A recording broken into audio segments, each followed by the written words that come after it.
All right, okay, let's get this shite started, shall we? Let me just get everything set up. I clicked to go live then, and then I decided, you know what, before I start, I'm going to grab a cup of tea. Because, I don't know, it'll get me all caffeinated up for this. So yeah, how's it going, guys? Before I go any further, somebody could let me know if the audio is working as intended. Would be much appreciated, as always. As in, does it sound like it normally does?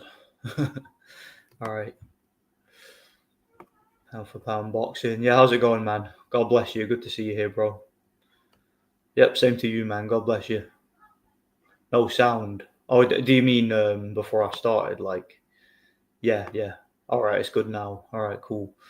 Awesome. Just always want to start right at the beginning of every live, so I don't make an arse of myself. As if that wasn't inevitable. So yeah, how's it going, guys? How you all doing? I know I've been inactive lately, and again, it's my usual excuse, but my usual excuse doesn't cut it at the moment because, as I as I told you guys last time, I actually quit my day job. I handed in my notice, so I'm only working part time. In fact, in the past like month or so, I've only been working weekends. But weirdly enough, and don't even ask me to begin to try to explain this, for whatever reason, since I've not been working full time, I've actually been busier, or it feels as if I've been busier. Like I just don't seem to have any time on my hands at all. Or when I do have time on my hands, I'm just basically finding things to do. And yeah, it's kind of just kept me away from the internet. As you guys that have been sort of interacting with me the past month or so, you'll know I've barely been online at all. So it's that kind of situation, you know. Hold on a second.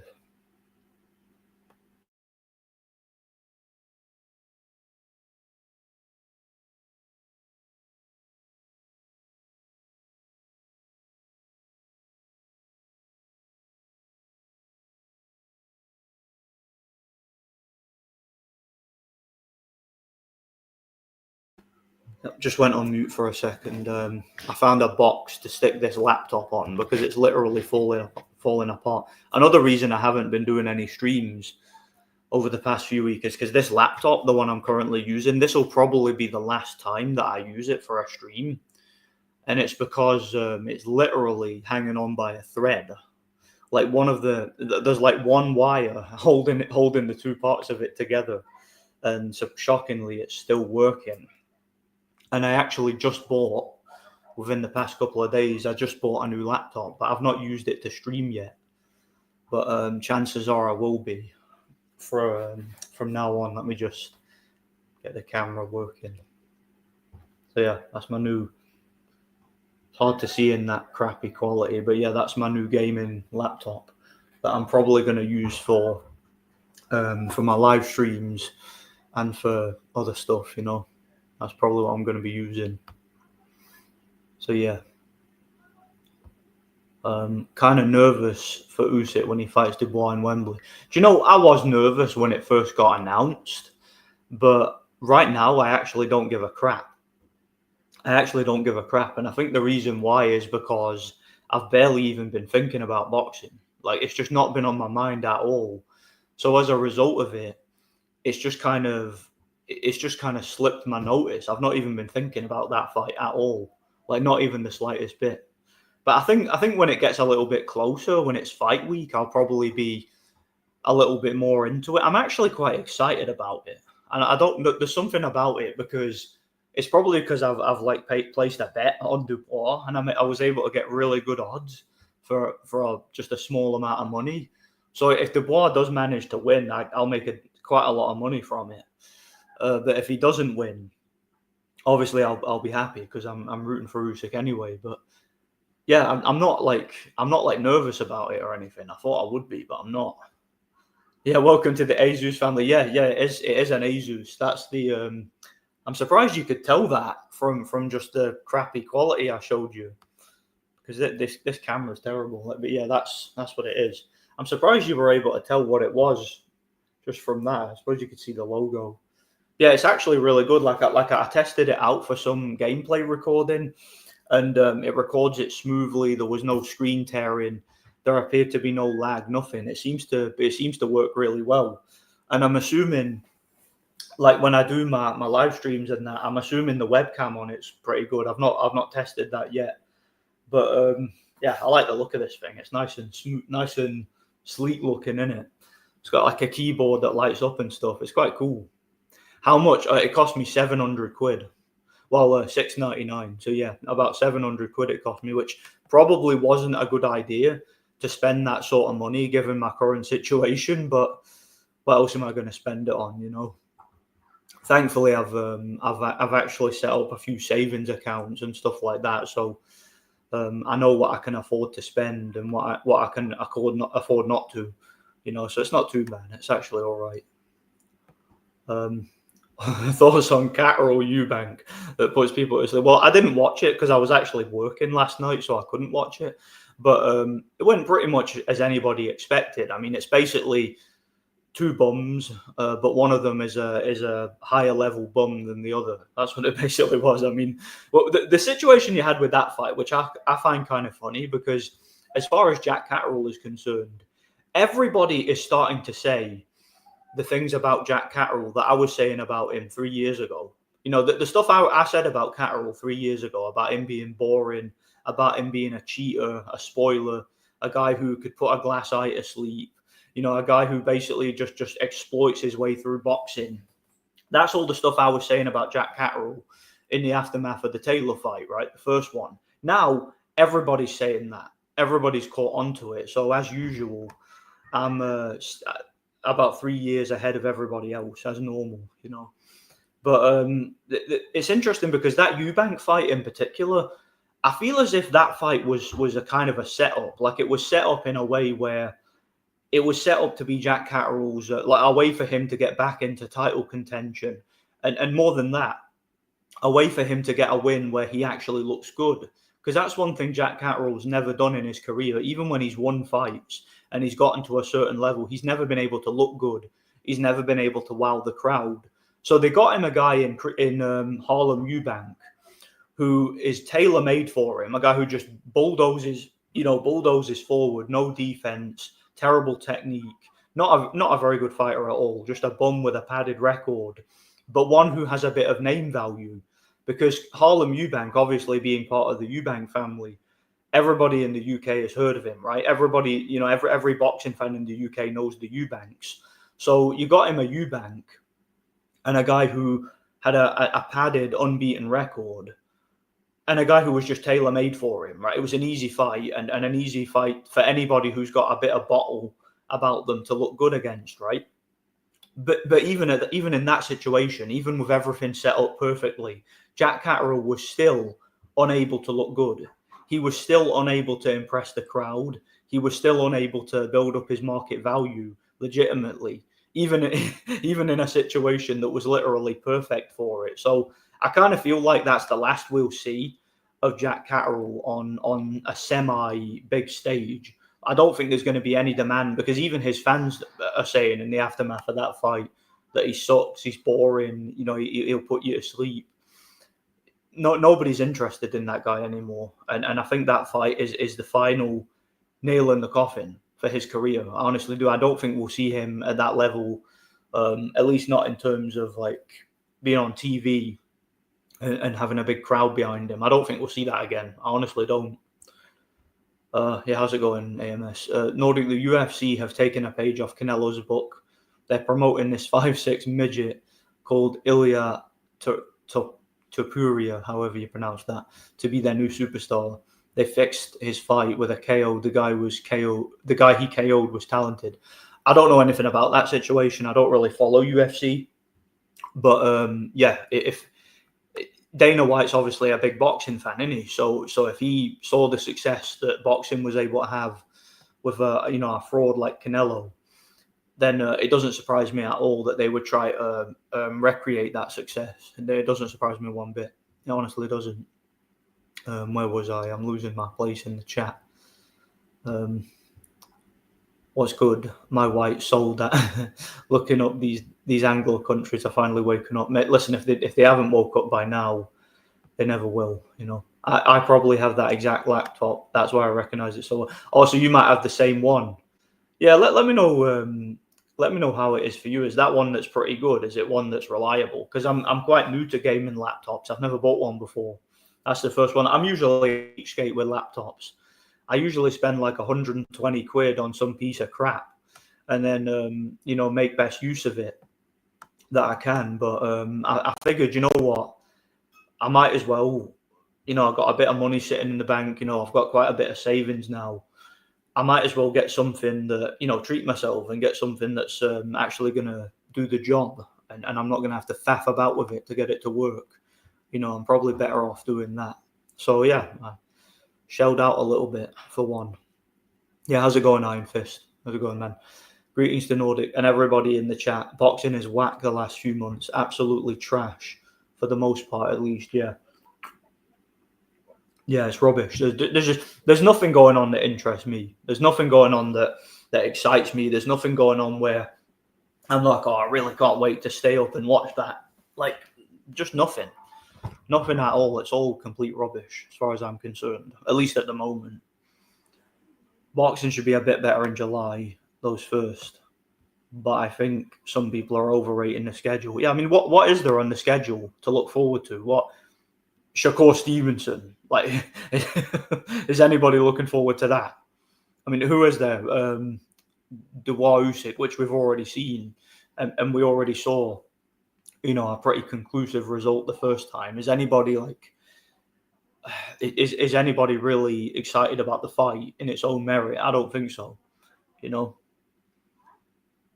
Eddie Hearn said Catterall would beat Tio after the Prograis win. Yeah. I thought Prograis beat Catterall, personally. I thought that was an absolute robbery, that fight. I was at the fight too, and I wasn't the only one who thought that in the arena, It's a good bet. Triple D been looking dangerous on a roll, and he has momentum. Yeah, absolutely. And he's younger. He's the A-side establishment guy, I would assume. Listen, it's a smart bet. I didn't bet a lot. I only bet a little bit of money. But I got very, very good odds. So if he wins in any capacity, I make a pretty large profit, So listen, boxing can give us a rigged fight if they want. I'll profiteer off it. I don't care, I watched back Usyk versus Dubois again. It was so one-sided. I was thinking, what's the point in this rematch? I know, there's no organic need for that fight. There's no organic need for it whatsoever. It's just a fight that's been made because I suspect the establishment want a black heavyweight champion. That's all it is, and they suspect Dubois, has the backing politically to make it happen. They'll probably try to beat Usyk by hook or by crook. That's the way I see it, anyway. I just hope Usyk Dubois will not be fixed. Usyk hasn't got much older for Dubois to beat him legitimately. I don't think he can beat him legitimately. I think the only way Dubois actually can win is if there's some sort of corruption involved, like the referee or the judges. I don't think there's any way he can actually go out there and do a number on Usyk legitimately, not without hitting him in the ball sack or something. Asus Tough Gaming. Yeah, that's the brand. That's the brand. Asus Tough Gaming. That's the exact one I got, and I got it because it came with a backpack and some other stuff with it. It was like a big package I got, and I thought 700 quid was actually not too bad. When you see that some gaming laptops go for $2,000, I'm not spending $2,000 on a laptop. I don't care how good it is, and the specifications that this one came with. A lot of them appeared I'm not a tech guy or anything like that. I don't know much about computers, but the specifications that it had on the website, some of them were actually higher than some of these laptops you see that are $2,000. It had a higher storage space and all that, and it had 16 gigabytes of RAM and all that. And I'm like, most of the laptops you see that have those kind of specs cost easily $2,000, if not more. So I thought it was a steal, to be honest. I thought it was not a steal, but I thought it was a very good price. I did like comparison to some of them, Usyk should still have the foot speed to outbox him. Not sure if Usyk can stop Dubois again. Dubois taking big punches from Hrgovic and stood up well to them. Yeah, well, something strange has happened to Dubois' chin, hasn't it? Where it's all of a sudden become decent. You know, he went from having like a pretty whack chin to all of a sudden having a pretty good one. So I don't know. You guys explain it to me. I don't know how to rationalize that one personally. You know. It's a shame Josh Taylor falls apart in the second half of fights. He's always exciting to watch. Yeah, he is. But look, Josh Taylor's a junkie. He's a drug addict and an alcoholic. And that severely ages you. It severely weakens you. It causes muscular atrophy. It causes your brain to melt, essentially. And he's just completely and utterly shot. He just can't perform anymore. He can't pull the trigger. Right? That's all it is to it. We've seen it before with fighters who end up on drink and drugs and they lose the hunger, right? They don't have the heart's not in it anymore. That's exactly what happened to him. So here's what it is. It's, as far as I'm concerned, he's one of the greatest fighters Britain has ever produced. But he's done now. Like his career's over, and it's basically been done for the past few years. You know, yeah, he's nowhere near as durable as he was. That's what not living the life does to you. You know, it's what happens. No, I remember when Andre Ward wanted to challenge Anthony Joshua. Yeah, Andre Ward was talking about being heavyweight champion of the world, and people were saying he would beat Joshua. Like, that was so funny. Like, I was saying back then, I wanted him to do it. I wanted him to move up and try to fight Joshua.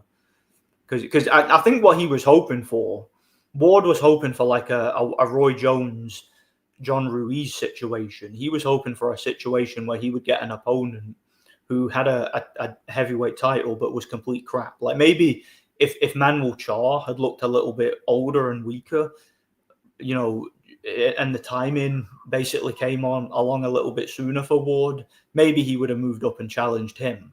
And then again, we would have had a Roy Jones, John Ruiz situation where you have a guy moving up and taking on the weakest heavyweight title holder to call himself heavyweight champion.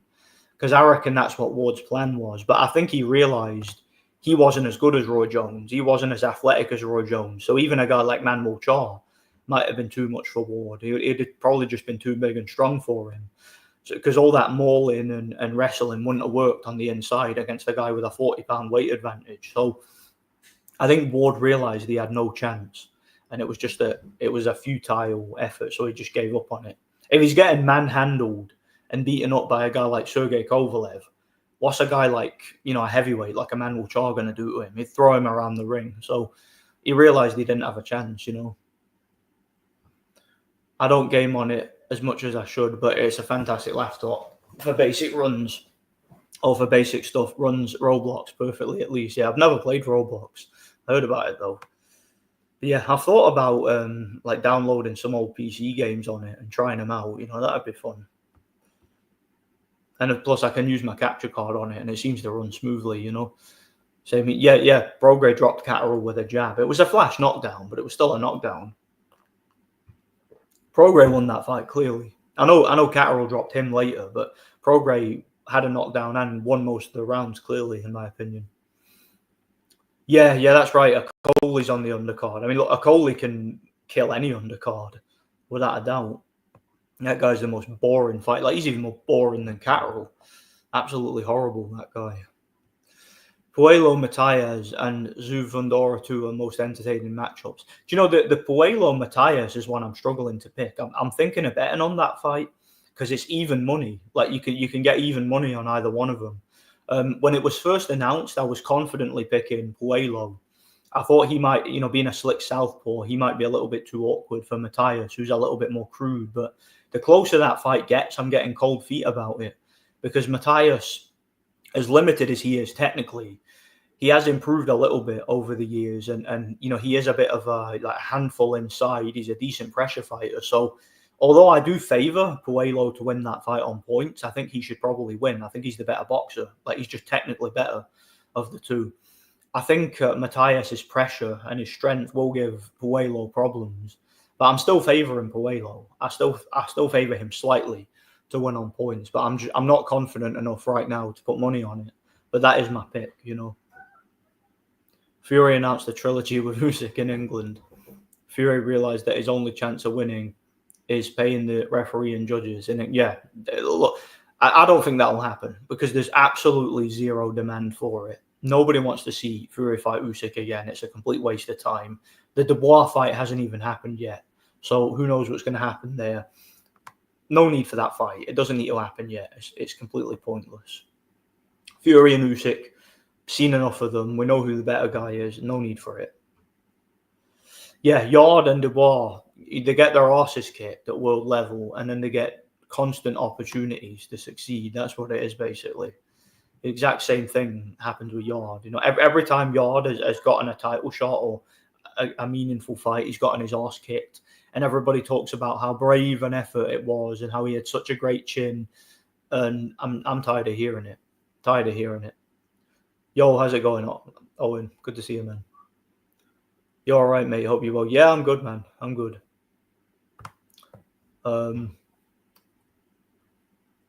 Yeah, of course they will. Won't be surprised if Usyk gets dropped this fight. Yeah, it could happen. Stranger things have happened, you know.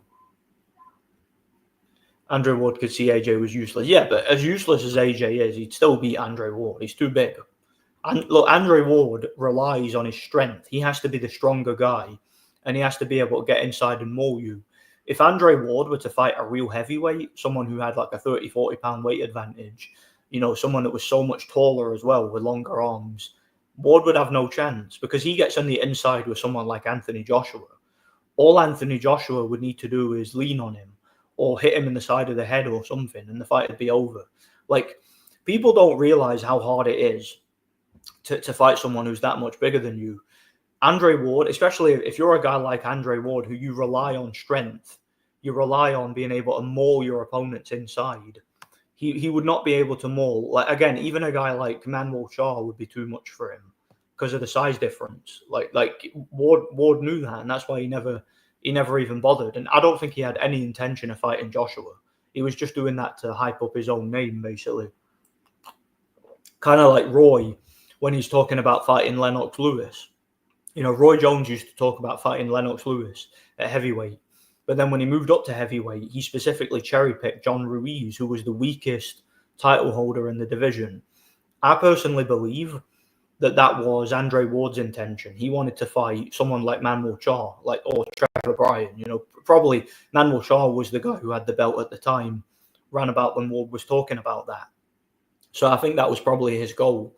But he probably realized after getting his ass kicked by Kovalev that was never going to happen. He just wasn't strong enough and he couldn't deal with it at the size, you know. Since you enjoyed Skyrim, you should look up Tainted Grail, The Fall of Avalon. I've never heard of it. I'll look it up, though, for sure. It's similar to Skyrim. How do you score Puello versus Martin? It was a close fight. I thought Martin won it. I have Puello by a close decision. I don't think I watched that fight, but I've seen enough of Puello to know he's a little bit underrated. Like, he's a slick southpaw. He's got like great defense, actually, compared to, you know, a lot of fighters at that level in that division. You know, he's very awkward, difficult to hit clean. He's a counter puncher. Like, I think he can beat Matthias. I make him the slight favourite to win on points. I'm just not sure how he deals with the pressure, but I do favour him to win, you know. And yeah, he beat Sandor Martin, who in my opinion is a better fighter than Matthias anyway. I think Martin is a lot better. Puello is very tricky offensively and defensively, but Matthias is very one-dimensional. Puello will win because he's better technically. I agree. I am favouring Puello to win on points. I don't think he'll stop Matthias, but I think he can win on points. Eubank is claiming he's world class. That rubbish Catterall fight. Look, Harlem Eubank is literally just a bum with a padded record who has a bit of name value. And that's why it was smart matchmaking from Matchroom trying to build Jack Catterall. Like, because they're still trying to milk the narrative of Catterall being the uncrowned champion and all that nonsense. You know, they're still trying to milk that narrative.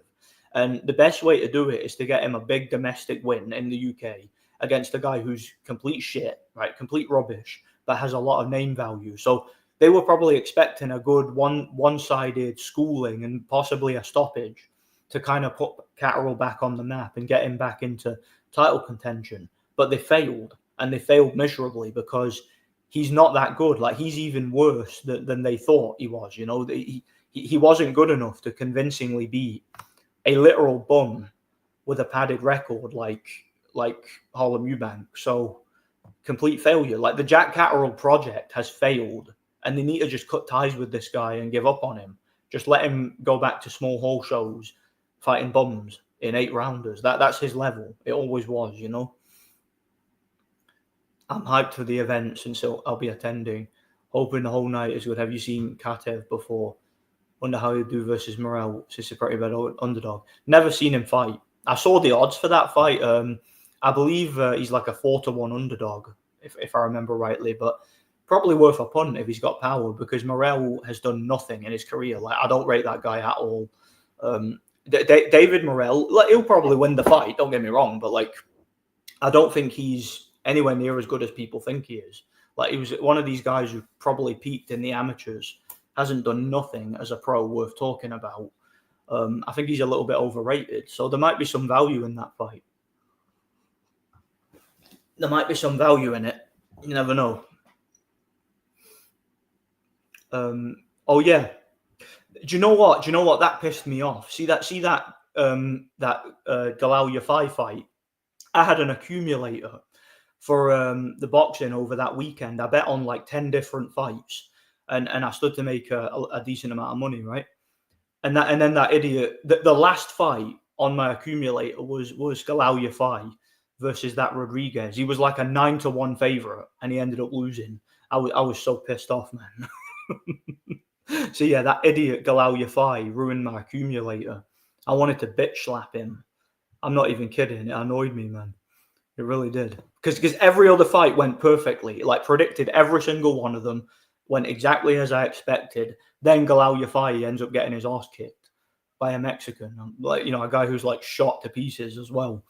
Yeah, it annoyed me, man. It really did. That's my little rant over. Yeah. The feeling watching Jack Catterall fight is one when you wake up on a Monday morning. Yeah. I know exactly what you feel. I know exactly what you mean there. Absolutely. If Dubois doesn't faff around like he did trying to pitter-patter, clearly better boxer, he can win. He has the same game plan as Chisora. I don't see Usyk winning. Well, again, that depends if the referee allows him to fight dirty. If the referee allows him to fight dirty, then, you know, then he can win. But if it's an actual boxing match fought within the Queensberry rules, I don't see him winning legitimately. You'd need a robbery to win it, I think. Yeah, I actually slept well after the Catterall fight. Yeah, Catterall is a good cure for insomnia. You know, if you get people who can't sleep, let them watch Jack Catterall. You'll sleep like a baby, innit? Dubois said in a recent interview that he's not going in there to mess around like he did last time. Well, I hope he's telling the truth. I hope he goes in there and slugs it out and tries to get a first round knockout. That's what I hope he does. Hope he tries to do anyway. Ward would have got bitch slapped at heavyweight. He would have had the same thing happen to him like he did it to everyone else. Yeah, but because he wouldn't have been able to wrestle with a heavyweight, right? Could you imagine Ward trying to fight, let's say, someone like Chisora or someone like Dave Allen or someone like that? You know, just someone who's just like not that good, but they're 40 pounds heavier than him, and they could knock him out with one punch. He wouldn't stand a chance, right? That's why I think he realized even someone like Manuel Charr would have been too much for him. So he never bothered with it because he wouldn't have been able to use his strength inside, you know. I doubt he'll come in 233 like he did the first fight. Probably come in 250. He'll definitely be heavier than the first fight, no doubt about it. Like, Dubois is probably on a good stack. He's probably juiced up. He's probably stronger than he's ever been. You know, grown into his man strength. He'll be stronger than the first fight, and he'll be bigger, no doubt about it. No way he really wanted the Joshua fight, just the same as him not actually wanting to fight Golovkin. Wanted their names for clout, simple as that. Yeah, Golovkin was becoming a big name at that point, and Joshua was one of the biggest draws in boxing. So basically what happened there is Ward was just looking for clout. That's the only reason he mentioned Joshua. Like, I think he would have moved to heavyweight if he got the opportunity, but he wouldn't have faced Joshua. He would have just talked about fighting Joshua with absolutely no intention of fighting him. Random fantasy matchups, Nordic. Povetkin versus Samuel Peter. Ray Mercer versus Oliver McCall. Well, Ray Mercer versus Oliver McCall would be Rock'em Sock'em Robots. Those two guys were just incredible chins who would just beat the life out of each other. I think Mercer was the bigger puncher, maybe the slightly better boxer, but McCall was a lot tougher. Probably go with Mercer on points after just a absolute like barn burner of a fight. Mercer on points. Povetkin versus Samuel Peter. Povetkin probably knocks him out late because he would get inside, get underneath them big wild swings, hit him with some hooks and uppercuts. Probably do to him what he did to Carlos Takam, except it might take a little bit longer because he's bigger and like Peter's bigger and tougher than Takam. So Povetkin probably survives a scare, comes back and knocks out Peter late, in my opinion. Dubois is definitely gonna fight a pre-planned dirty fight with a biased ref. I still back Usyk. Yeah, well, again, we don't know. Like Usyk has been able to overcome the odds time and time again at this point. So who's to say he's not going to do it again? I'm not going to write him off, obviously, but you never know. You just never know. Hey, we'll have to wait and see. But I do think there's a lot of value on Dubois based on where the fight's going or where the fight's taking place, and the officials and whatnot. But if the fight is fair, Usyk should win comfortably. Oh yeah, without a doubt. If you don't mind me asking, Nordic, when did you start becoming a Christian? Were you religious when you were young? No, I became a Christian probably in my early to mid 20s. That's when I became born again. I wasn't a Christian when I was a kid. But yeah, even though I came from a Roman Catholic family who were basically heretical, they didn't practice their beliefs at all. But I became a Christian kind of in my own time, which is what happens to most people who become born again. Most people become born again in their own time. It's a personal relationship with God. You're not born into becoming a Christian. You either become one or you don't. And again, it happens in God's time, essentially. How's sparring going? Any fight lined up for? Not yet. Well, I've actually not been to the boxing gym since last Monday. I went last Monday and I did some training, but I've just been busy with other things the past couple of weeks. But I'm going back tomorrow, Monday. So yeah, Monday tomorrow I'm going, and I'm hoping to train 3 days next week. So yeah, hopefully get some sparring in next week. It's usually like Wednesday or Friday that I get to spar. So we'll see what happens. Yeah. But yeah, the past week, I've still been going to the gym. I've still been lifting weights and swimming and stuff, but I've not boxed since last Monday. So I'm gonna need to get back into it, and we'll see what happens. I'm hoping to fight this year, but we'll see. It's funny how people still claim Catterall was robbed against Taylor. Bro was headlocking and wrestling. Yeah, that's all he did the whole fight: headlock, run, wrestle, hit and hold. Like lean on him. Hit him while he was down. Like it was a disgusting performance from Catterall. And anyone who claims he was robbed is just an idiot, as far as I'm concerned. You don't know what you're looking at. You're clueless. And you certainly don't understand the rules of boxing, The most fun you had watching a fight live?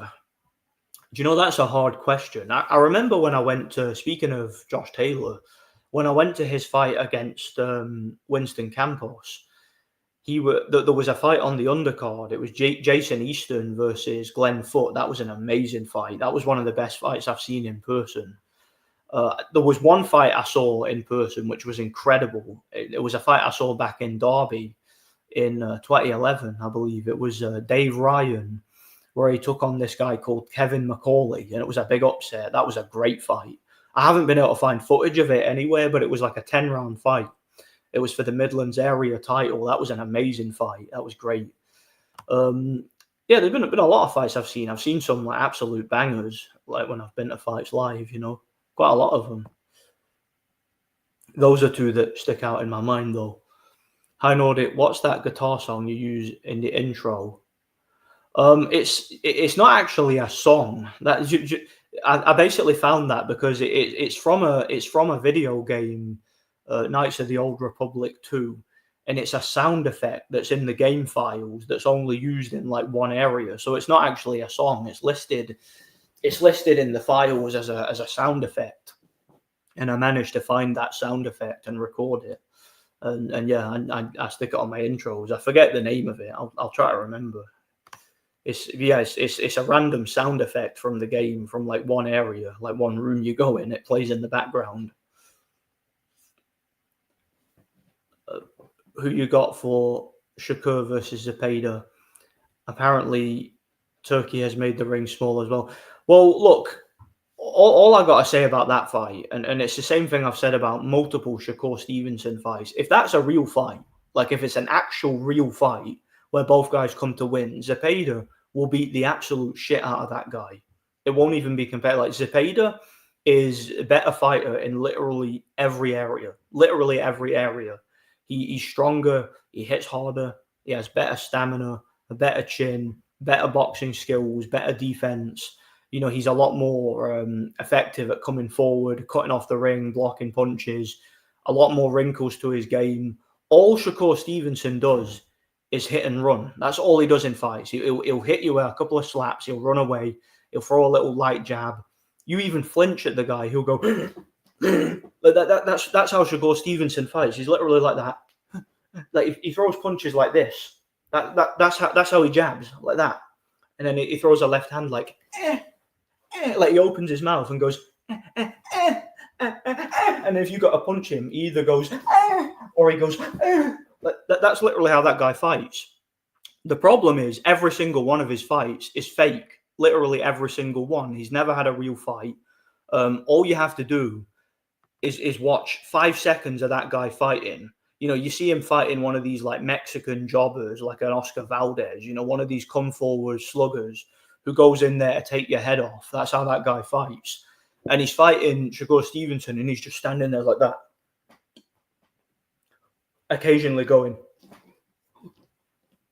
Like you know, a guy who usually comes forward, guns blazing, you know, gung-ho, trying to take you out with, you know, he throw a hook to the body, hook to the head, bam, bam, bam, bam.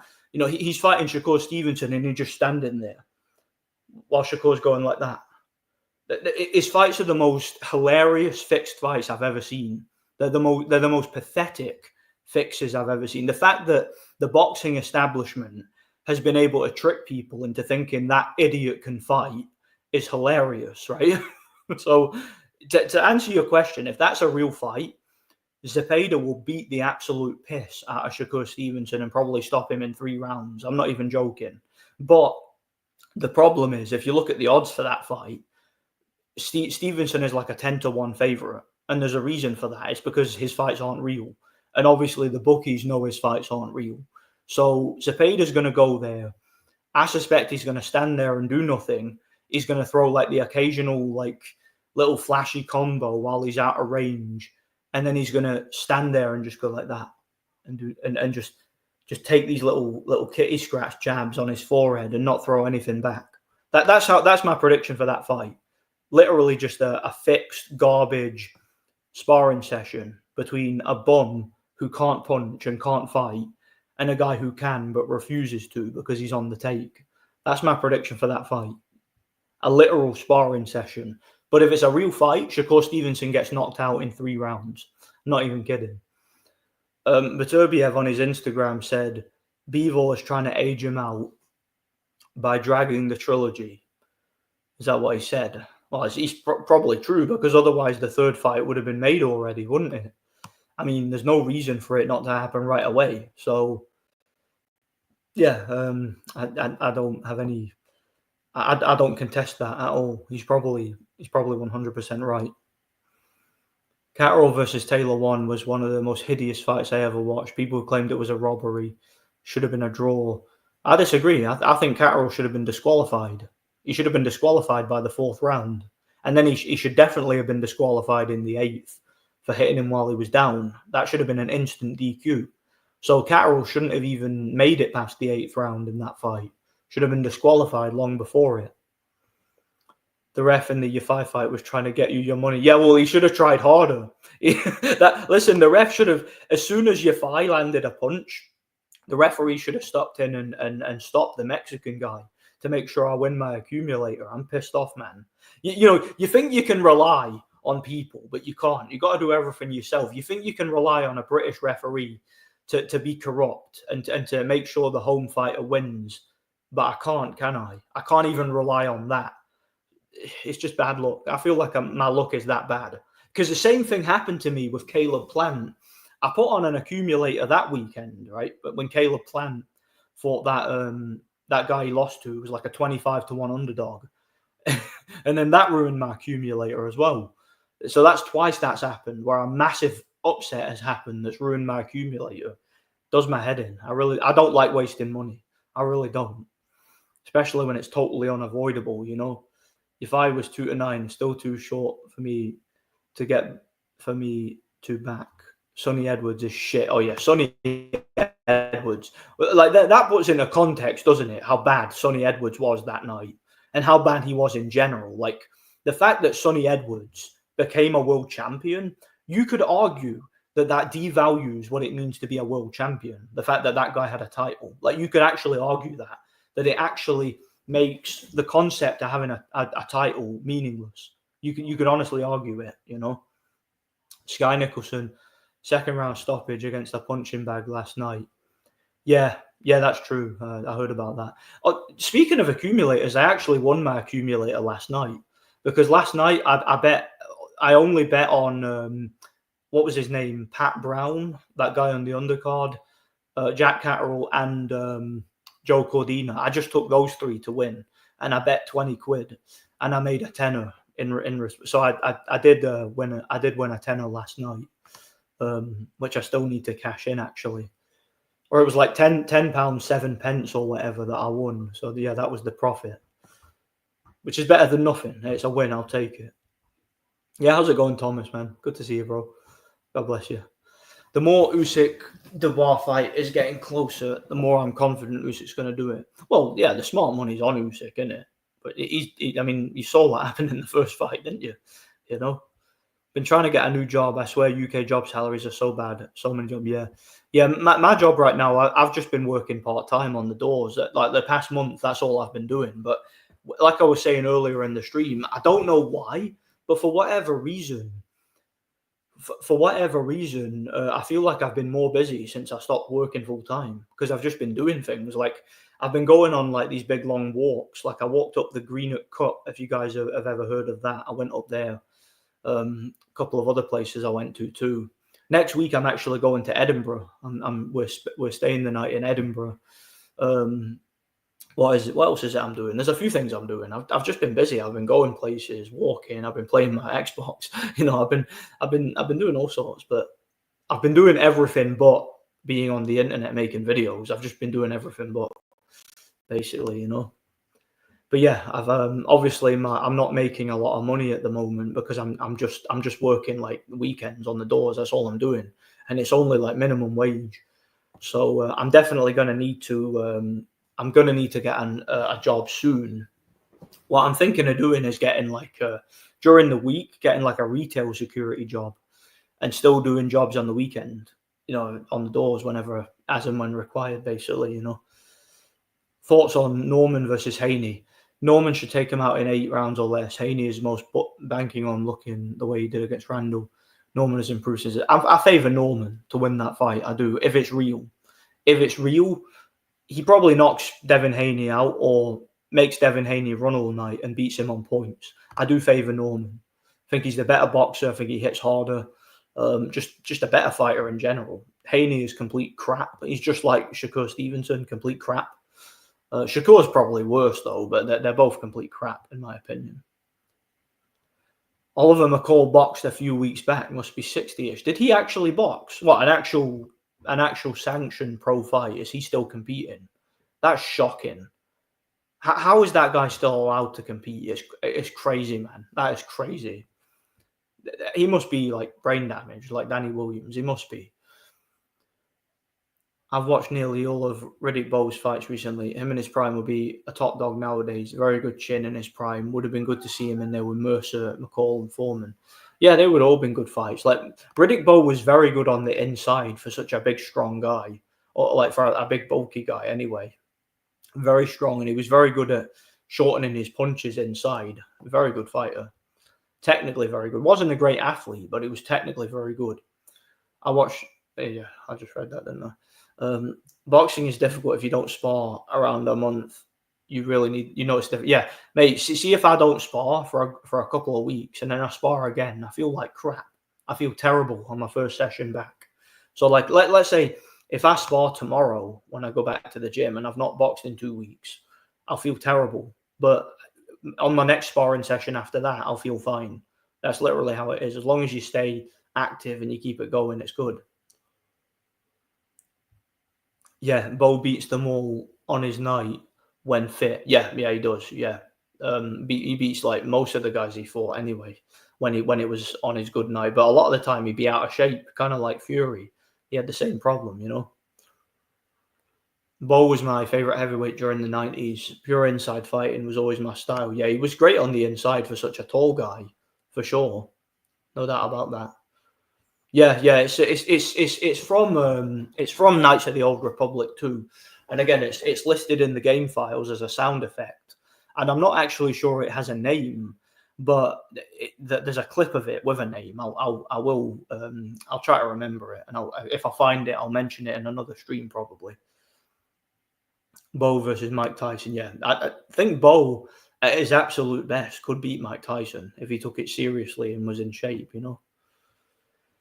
Marvin Hagler or Kelly Pavlik. Pavlik just too big for him. Too big, hits way too hard. He'd knock him out, in my opinion. I can't believe they're waiting for Father Time to kick in for Beterbiev to stall the trilogy, yeah. But again, they've already fought him twice, so you think everything's in place. Just take the third fight. Take it now. But it seems like Dmitry Bivol doesn't think he can convincingly beat Beterbiev. Because I thought Beterbiev won both fights. I thought he won both of them. And Bivol obviously thinks so too, because he's obviously not confident that he can legitimately beat Beterbiev right now. So he needs him to be 45, I guess, and to struggle at the weight even more before he's confident enough to fight him again, you know. Kelly Pavlik's an underrated middleweight champion, very good chin, very powerful and brave. Had an alcohol addiction though, like Taylor and Hatton. Yeah, he was an alcoholic. That ruined his career. And he made some daft career decisions, like moving up 2 weights to fight Hopkins while he was still reigning middleweight champion, then moving back down. I don't know what he was thinking. Like he didn't need to be at light heavyweight then. He was making middleweight. He was doing really well. He was in his prime. And I feel like it was kind of like Kell Brook fighting Golovkin. He kind of just like made a decision that didn't suit his career at that point in time and ruined it, you know. But he was a good fighter. He had a very good jab, great straight right hand. You know, defense wasn't great. He did get hit, but like you say, he had a great chin. He showed he could box in the rematch against Jermaine Taylor, because in the first fight he just kind of broke Taylor down and walked through him and knocked him out. The second fight he completely schooled him, and he actually outboxed him from long range. I thought he looked really good in that fight. He was an underrated fighter, in my opinion.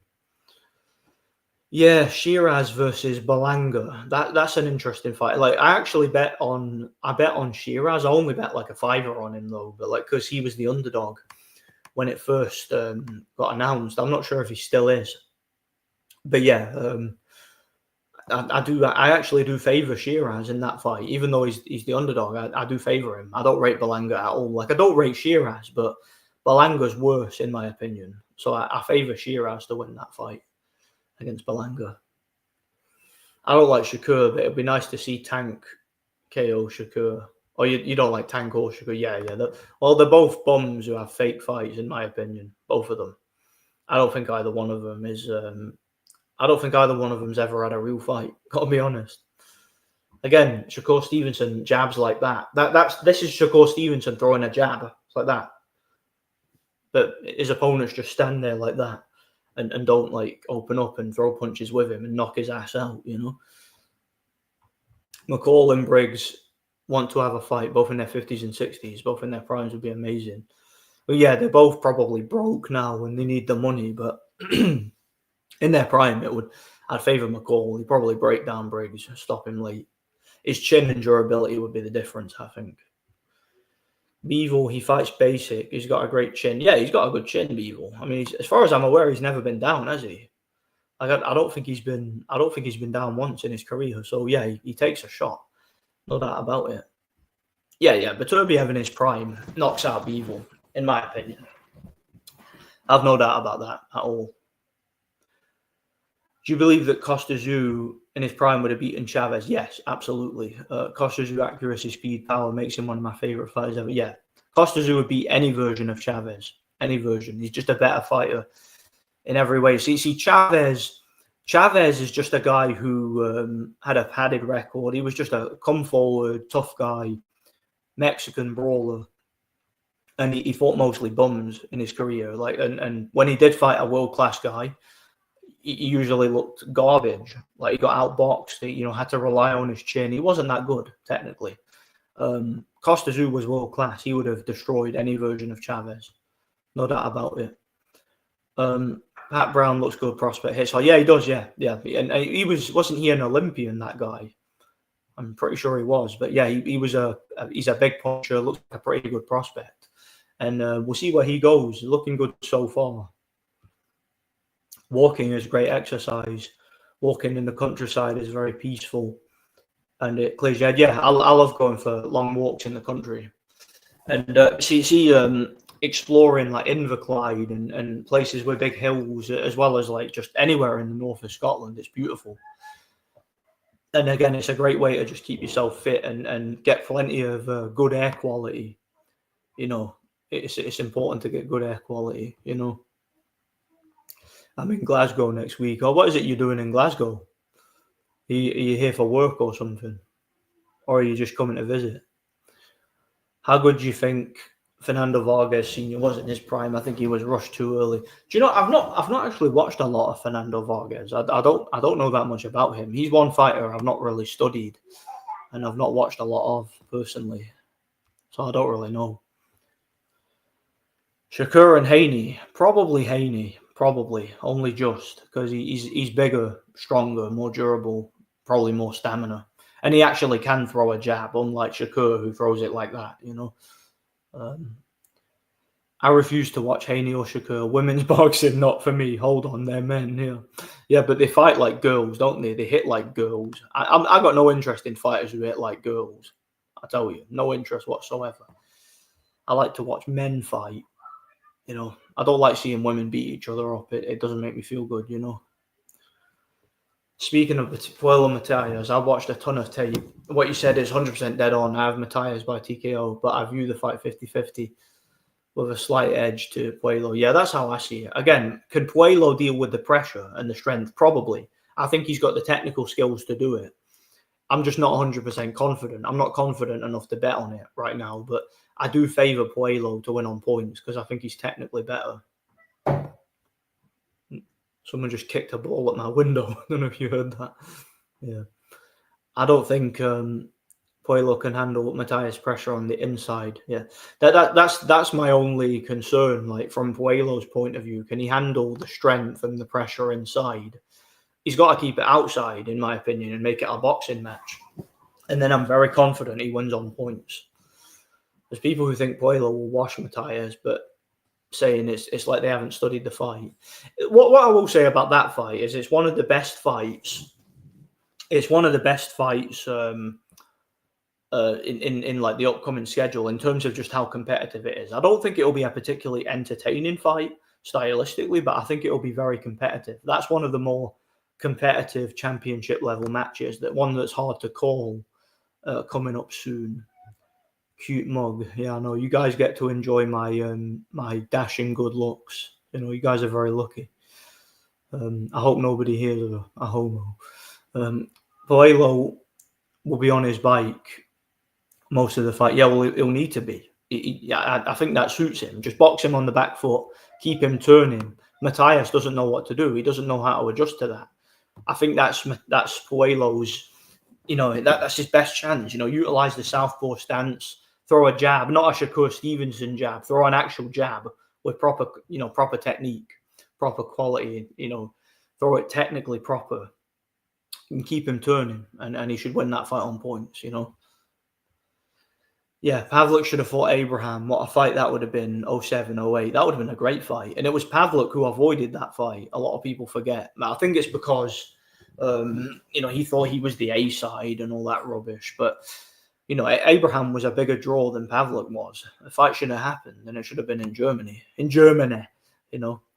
Bumlanger lost to Steve Rose. Yeah, he did. But Steve Rose isn't that bad. He's not that bad a fighter. Like, don't get me wrong, I don't rate Belanger. I don't think he's that good. But him losing to Steve Rose or getting a gift against Steve Rose isn't the reason I think he loses. Like, the reason I think he loses is just because he's so one-dimensional and so like straight up and down. He's just such a basic fighter, Belanger. And I just don't rate him that highly. I don't think he's that good at all, to be perfectly honest. I think he's always been overrated. I can tell you'd hate living in London, but places that are great for your line of work, I guess with Glasgow being close, gives you the best of both worlds. Yeah, that's true. I know for a fact, see being a doorman, there'll be a lot of work in London because there's clubs everywhere in London. So I'd imagine there's just a lot of work there. And if I ever do move back down south, I'd like to live in a place where there's plenty of security jobs, you know. So yeah, you take what you can get in it. Like, obviously London's not a nice place to live, but it'll be a good place to work. Like, you know, just you know, there'll be a lot of demand for what I do, you know, so I'd make decent money living there, you know. Seeing friends in Glasgow, like they say, it's crazy rough in the city centre. It depends. Like, it can be, but it's not as rough as some places. It's nowhere near as bad as somewhere like London. Like, there's a lot rougher places than Glasgow. A lot rougher. Like, I used to live in Nottingham. That was a lot rougher, basically. So, and again, like Glasgow's just one of them places. It depends where you go. Like, if you're somewhat streetwise and you know how to handle yourself and you know how to stay out of trouble, it's fine. You know, there's no issue with it, basically. Do you like the YB or do you think he's a moron? I've had this question before. I don't even know who that is. I don't know who the YB is. Like, I've seen the name popped up. I've seen video recommendations, but I don't know who it is. I know nothing about the guy, so I have no idea. I first watched Shakur when fighting Padley. I've learned everything about him that night. Well, yeah, Padley was just like a late replacement, you know, just some random like British level guy. And he was hitting him all night and couldn't even hurt him. He couldn't put a dent in the guy. So, again, Shakur does not know how to punch. He's one of these guys who just jumps around the ring, gets absolutely terrified, like gets frightened to death, literally frightened to death if anybody even throws a feint at him. You know, he like slaps, he shouts, he like flails his arms around, dashes back and forward around the ring. Like, he's just such a nervous wreck in the ring. And he just can't fight, in my opinion. He can't fight, you know. Kelly Pavlik versus Abraham or Hagler versus Abraham. Well, both of them destroy Hagler because they're just too big and too powerful for him. But Pavlik versus Abraham, I favour Pavlik slightly on points. I don't think he'd stop Abraham. Abraham was like extremely tough. But I think Pavlik would just use his height and reach and do similarly to what he did against Taylor in the rematch. And I think Pavlik would win on points. That's what I think would happen. YB wants a boxing match against another YouTuber. He thinks he'd have Tyrone. You two can set something up. Well, you know, if he's interested, he can drop me an email and a message. I'm open to the idea. If he wants to fight me, I'm open to the idea. Does he want to? Like, has he mentioned? Does he even know who I am? I don't know. Like, has he mentioned wanting to fight me? Because if he does, then we can talk about it. I'm open to the idea, you know? No doubt about it. You gave thoughts on Wilder fight. I actually didn't hate it if you take into account Wilder's not fighting at world level anymore. I didn't watch it. I didn't watch Wilder's fight, so I have no idea. But I did hear he won. Like, I know the result. What was it, like round 5 or something? I know he stopped the guy, but the guy he fought was just a journeyman, so it means absolutely nothing. Like, the guy was a bought and paid for easy walkover opponent money. Can you give us your thoughts on Barrios versus Pacquiao? Pac looking good in training. I have Pac by UD or TKO. Here's what I will say about that fight. I don't think Manny will stop Barrios. I think if Manny is going to win the fight, he's going to have to be very conservative. He's going to have to pick his punches and he's going to have to score points and basically hit and run. That's what he's going to have to do, because he can't go in there and do a number on a guy as big and as young as Barrios. He can't do it. That's to me Pacquiao's only chance. You know, score points with short, explosive bursts at combinations, get out of there, make Barrios reset, let Barrios take the lead, and just try to score points and try to conserve his stamina over 12 rounds, because Manny is 46 years old. He cannot fight for 12 rounds at the pace he used to. All right. Manny from the Keith Thurman fight was on another level athletic to what he is now, on another level in terms of athleticism. So, and that was a long time ago now. So that's his only chance. I don't think he can knock Barrios out. If he does, I'll be shocked. Like, I wouldn't be shocked if Manny got the decision, like if he was able to win the fight on points. But I don't think it's very likely. I think Barrios will have more stamina and he'll be stronger at this stage of his career. And I think if it's a real fight, and if Barrios basically is coming to win, I think he'll put it on Manny and I think he'll stop him late. I think I've got Barrios winning, but wouldn't shock me if Manny pulled off the upset and got the decision. It wouldn't shock me at all, you know. I've got Nordic by KO. Yeah, is that against YB? Well, again, I'm not going to sit here and say I'll beat the guy up or anything. I don't know the guy. I don't know anything about him. I don't know if he's ever boxed before. But if he wants to fight me anytime, like, well, we can talk about it. You know, if he's just going to waste my time and not show up, which is what, look, most of these like YouTube boxing situations where you arrange a fight and you talk about getting a venue and all, it's usually just all hype. It usually never happens. Usually something stupid happens and someone doesn't turn up and ends up wasting everybody's time. And if I even suspect for a second that that's going to happen, I'm not interested. But if the guy genuinely wants to fight me and wants to sort something out, then we can talk about it. I'm definitely open to the idea. But again, I don't even know the guy, so it's not going to be like some fake beef. You know, I'm not going to be doing like, you know, going on a live stream with the guy and puffing my chest out and acting all hard and saying this is personal, you know, and having a whole bunch of trash talk. I'm not going to do that. That's not going to happen. It's we either fight or we don't. It's that simple. Because I'm not interested in hype. You know, I just want to fight. You know. One black American said that Ali's skill set is level of Usyk. Yeah. Well, of course, all the normies are going to say that. Of course they are. Of course they are. You know, because it's Muhammad Ali, man. Look, Usyk would knock Ali out in the first round. I'm not even joking. Yeah, how's it going, Seth? YB is on the vapes now, so I reckon Nordic has it. Oh, is he? Yeah, I can't stand vapes. Vapes disgust me, you know. I can't stand being around them, you know. How highly do you rate Marvin Hagler? He was a very, very tough guy, very, very strong, very, very athletic, very good stamina, awkward on the inside, a bit dirty, defensively not great, wasn't the most intelligent fighter. You know, he could be hit and hurt in fights. You know, his chin was very good, but he relied on it a bit too much, in my opinion. And I think that he was more of an effort fighter, you know, a physical type of fighter. You know, he is a guy who had been out, you know, he's been outboxed before and all that. And I think modern middleweights would destroy him, I honestly do. But he was a very good fighter in his day, you know. Nordic is too big, too strong. Yeah, maybe. Have you watched the Adin Ross boxing cards? Very ghetto and low level, but entertaining. I've never heard of it. Never heard of it, but I'll look into it. Tyson Fury looked coked out in his recent interview. He keeps saying he's happy, but he's haunted that he can no longer call himself the greatest and he's not undisputed.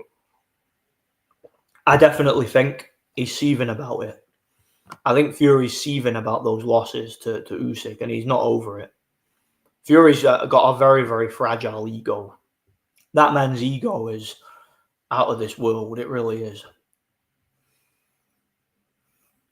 If Manny wins, it's a fix. His last fight was atrocious. Hey, it could be a fix, for all I know. It could be, you know.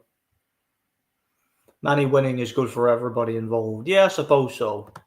Because Barrios is not exactly a big name, is he? And he's never going to be. And if he wins, it's his career best win, you know. I think they want Manny to win. No one cares about Barrios. I can't see the incentive to have Barrios or to have Manny come back and just lose to Barrios. I don't see who has to gain anything from that. I mean, it's a bit anticlimactic, isn't it? If Pacquiao just comes out of retirement and loses to Barrios, like it's an anticlimactic situation if it happens, you know. I think Manny wins via close decision. Well, that's to me that's Manny's only chance. I'm favouring Barrios for the win, but that's Manny's only chance is to score points and just be, you know, fighting bursts and be explosive. Yeah. I don't even know who he is. A boxing YouTuber, yeah. I don't know him. He hasn't called Nordic out, just wants a payday. Also, so he hasn't said anything about me. He doesn't. I'm assuming he doesn't know who I am. I'm assuming he's not sitting there talking trash about me, saying he wants to fight me. But again, if he was, then I'd have something to say. But chances are he doesn't even know who I am. That's the chances. But yeah, so he wants a payday. Well, look, he won't. If he wants a payday, then I'm pretty sure he won't waste his time fighting me because he's not going to get paid fighting me, is he? Because again, I've only got 10,000 subs. I'm not a big name in YouTube boxing, am I? So I'm pretty sure he'll want to fight. Like if he wants to fight anybody, it'll be and he's not just talking and blowing smoke. Then he'll probably want to fight like a Tyan Booth or, you know, I don't know, so someone with a big name. Like maybe he'll fight Rummy's Corner or someone. I don't know, one of these big channels. But my gut feeling tells me. And I would fight the guy. I would, no doubt about it. But my gut feeling tells me, just based on what I'm hearing and seeing the word payday, my gut feeling tells me that he would waste my time. The gut feeling tells me, oh, you know, we'll fight here, we'll fight there, but you've got to go there and you've got to do this and that. And then when all is said and done, he'll just, oh, yeah, it's cancelled. I'm having a mental health crisis or something. Or, oh, yeah, we couldn't afford to get the venue. Or, you know, I'm assuming something like that would happen. And I've just not got the time to waste on stuff like that right now. So if he wants to fight, it's there's no like formalities. We'll arrange to meet somewhere, and I want assurance that he's going to be there, and we show up like we'll show up at a gym or whatever. Let's say we meet in the middle. We meet at like Liberty's Gym, Nottingham, and there's a ring they let you spar in. We'll just bring a few people, some cameras, no money involved, nothing like that. Jump in the ring, we'll have a fight.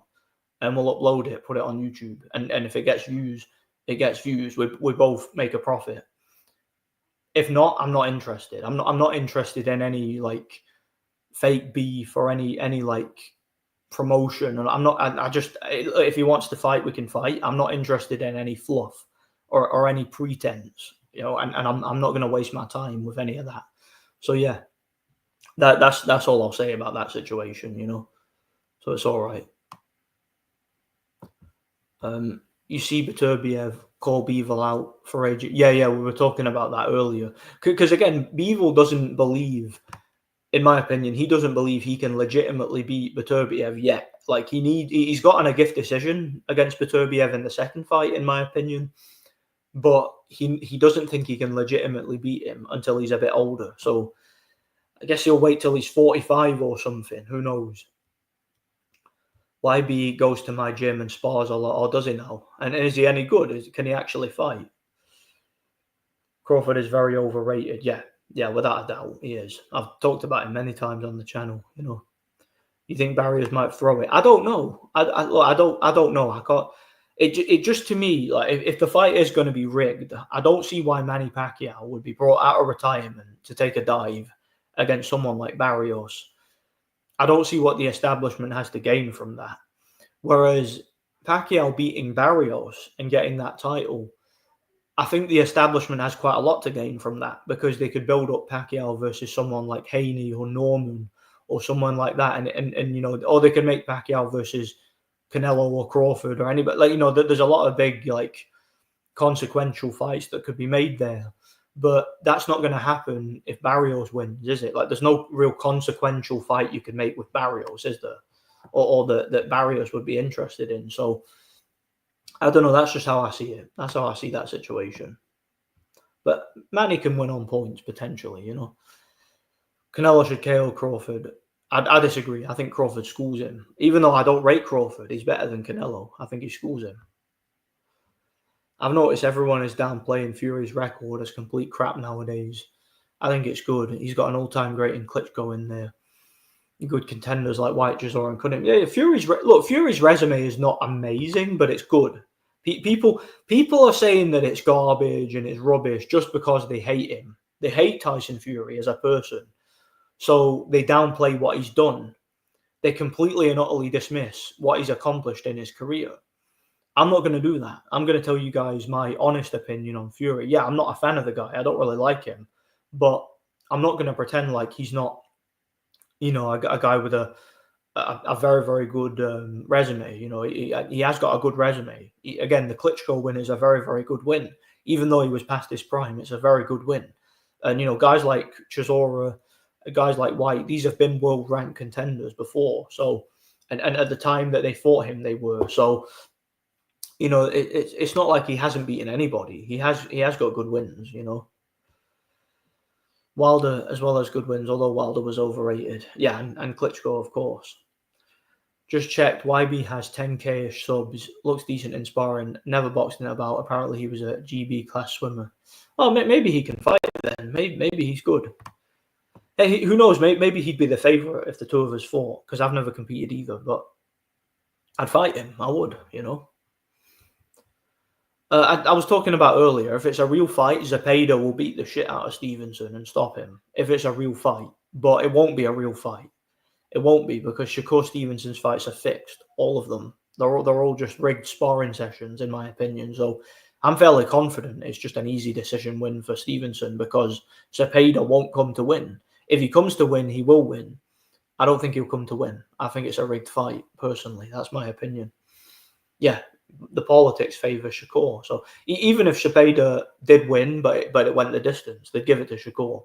I don't think they give Zepeda the decision, That's just my opinion, Tyson Fury and Vitaly Klitschko records are similar in the sense that they were good but average compared to their true talent. Fury's record is better as he had an ATG and Klitschko on there. Fury's definitely got the best, like a better singular win on his record than Vitaly. But Vitaly, I'd say, has a better title reign. He beat a lot of top contenders as champion. So, but I definitely think, Fury has the better one victory, having the win over Vladimir. Obviously, that's a better singular win, than anything Vitaly had. Fury's win was better. Italma versus White is another pay-per-view. Wait, is that a pay-per-view? Surely not. Or is it on the undercard of a pay-per-view? Is that not on the undercard of the Dubois Usyk fight? Is it? Or am I tripping? It might be. I don't remember. They're trying to make Bacoli versus Italma in November. Might favour Bacoli in a real fight. Yeah, Italma's not ready for a fight at that level yet. I think he still needs more experience. We'll see how good he is after the Dillian White fight. That'll tell us a lot, because that's a good test at this stage of his career. But we'll see what happens in the aftermath of that, Rummy's Corner gets exhausted thinking about shadowboxing. Enormous whale. I don't know what Rummy's Corner looks like. I only used his name because he's a big YouTube channel who talks about boxing. I'm saying if he wants to fight someone big, he can fight that guy. What have I done here? I've lost the here it is. I lost the chat there. I went to comment. I went to the style thing. Bacoli will be fattened up for Christmas in the year. Yeah, but Bacoli will be nice and fat and easy to hit by the time he fights Italma then, if that's the case, Vitaly in his prime has a chance to beat every heavyweight. In a rematch, he would have stopped Lewis. I agree, yeah. And I pick him to beat Wilder, Joshua, Fury, Vlad, Bo, Lewis in his prime are different. I think Vlad would have had the best chance of beating him. But Vitaly may have had the mental edge by being the bigger brother, having the better chin and all that. I still think I would favour Vlad, though. Something about it tells me he'd land the bigger shots and maybe win on points, No, the politics will still be on his side. I've no doubt about that. Again, he's a guy who the establishment has put a lot into, kind of like they have with Crawford. So I think he's an industry plant, It's a pay-per-view. Wait. So Italma versus White is a pay-per-view. You got to be kidding me. There's no way that's a pay-per-view. Yeah, see you later, Michael. God bless you. Thanks for stopping by. But yeah, there's no way that's a pay-per-view. Surely not. If it is, that's shocking. Yeah. Itauma versus White, that's an undercard fight. That's not a pay-per-view worthy fight. I mean, it's not a bad fight. It's a good test. It's a step up for Itauma against a very experienced former title challenger, right? But it's not a pay-per-view worthy fight in its own right. So I hope that that's a mistake. I hope so. I hope you're correct, but I'm afraid you're not. Yeah. I very, very salute that he's not. I mean, I very, very suspect he's not. I noticed with Vitali, most of his wins at world level were slow and brutal beatdowns, like Ariola, Griggs, Peter, and Williams. Hyde KO was pretty scary with Hyde's glazed eyes. Yeah, Hyde did have a glass chin though, to be fair, and he was a lot lighter, but it was a scary KO.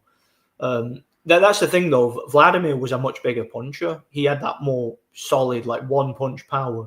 He could put you to sleep with either hand. Vitali was a guy who wasn't quite as powerful or as explosive, but he was a lot more consistent. He would just beat you and break you down until you had nothing left. It was more of an accumulation thing. Like he was more like Lomachenko in the way that he takes you out, whereas like let's say Vladimir was more like I don't know, like someone like Pacquiao, where like when he hits you with a big like explosive shot from long range, you just crumble, you go down immediately. That's what he was more like. He was more of an explosive athlete than Vitali was. Probably had like a higher vertical jump and all that. But Vladimir just didn't have the consistency. Like he wouldn't just beat you down like from start to finish like Vitali would, and force you to quit. Yeah, how's it going, Apology? God bless you, man.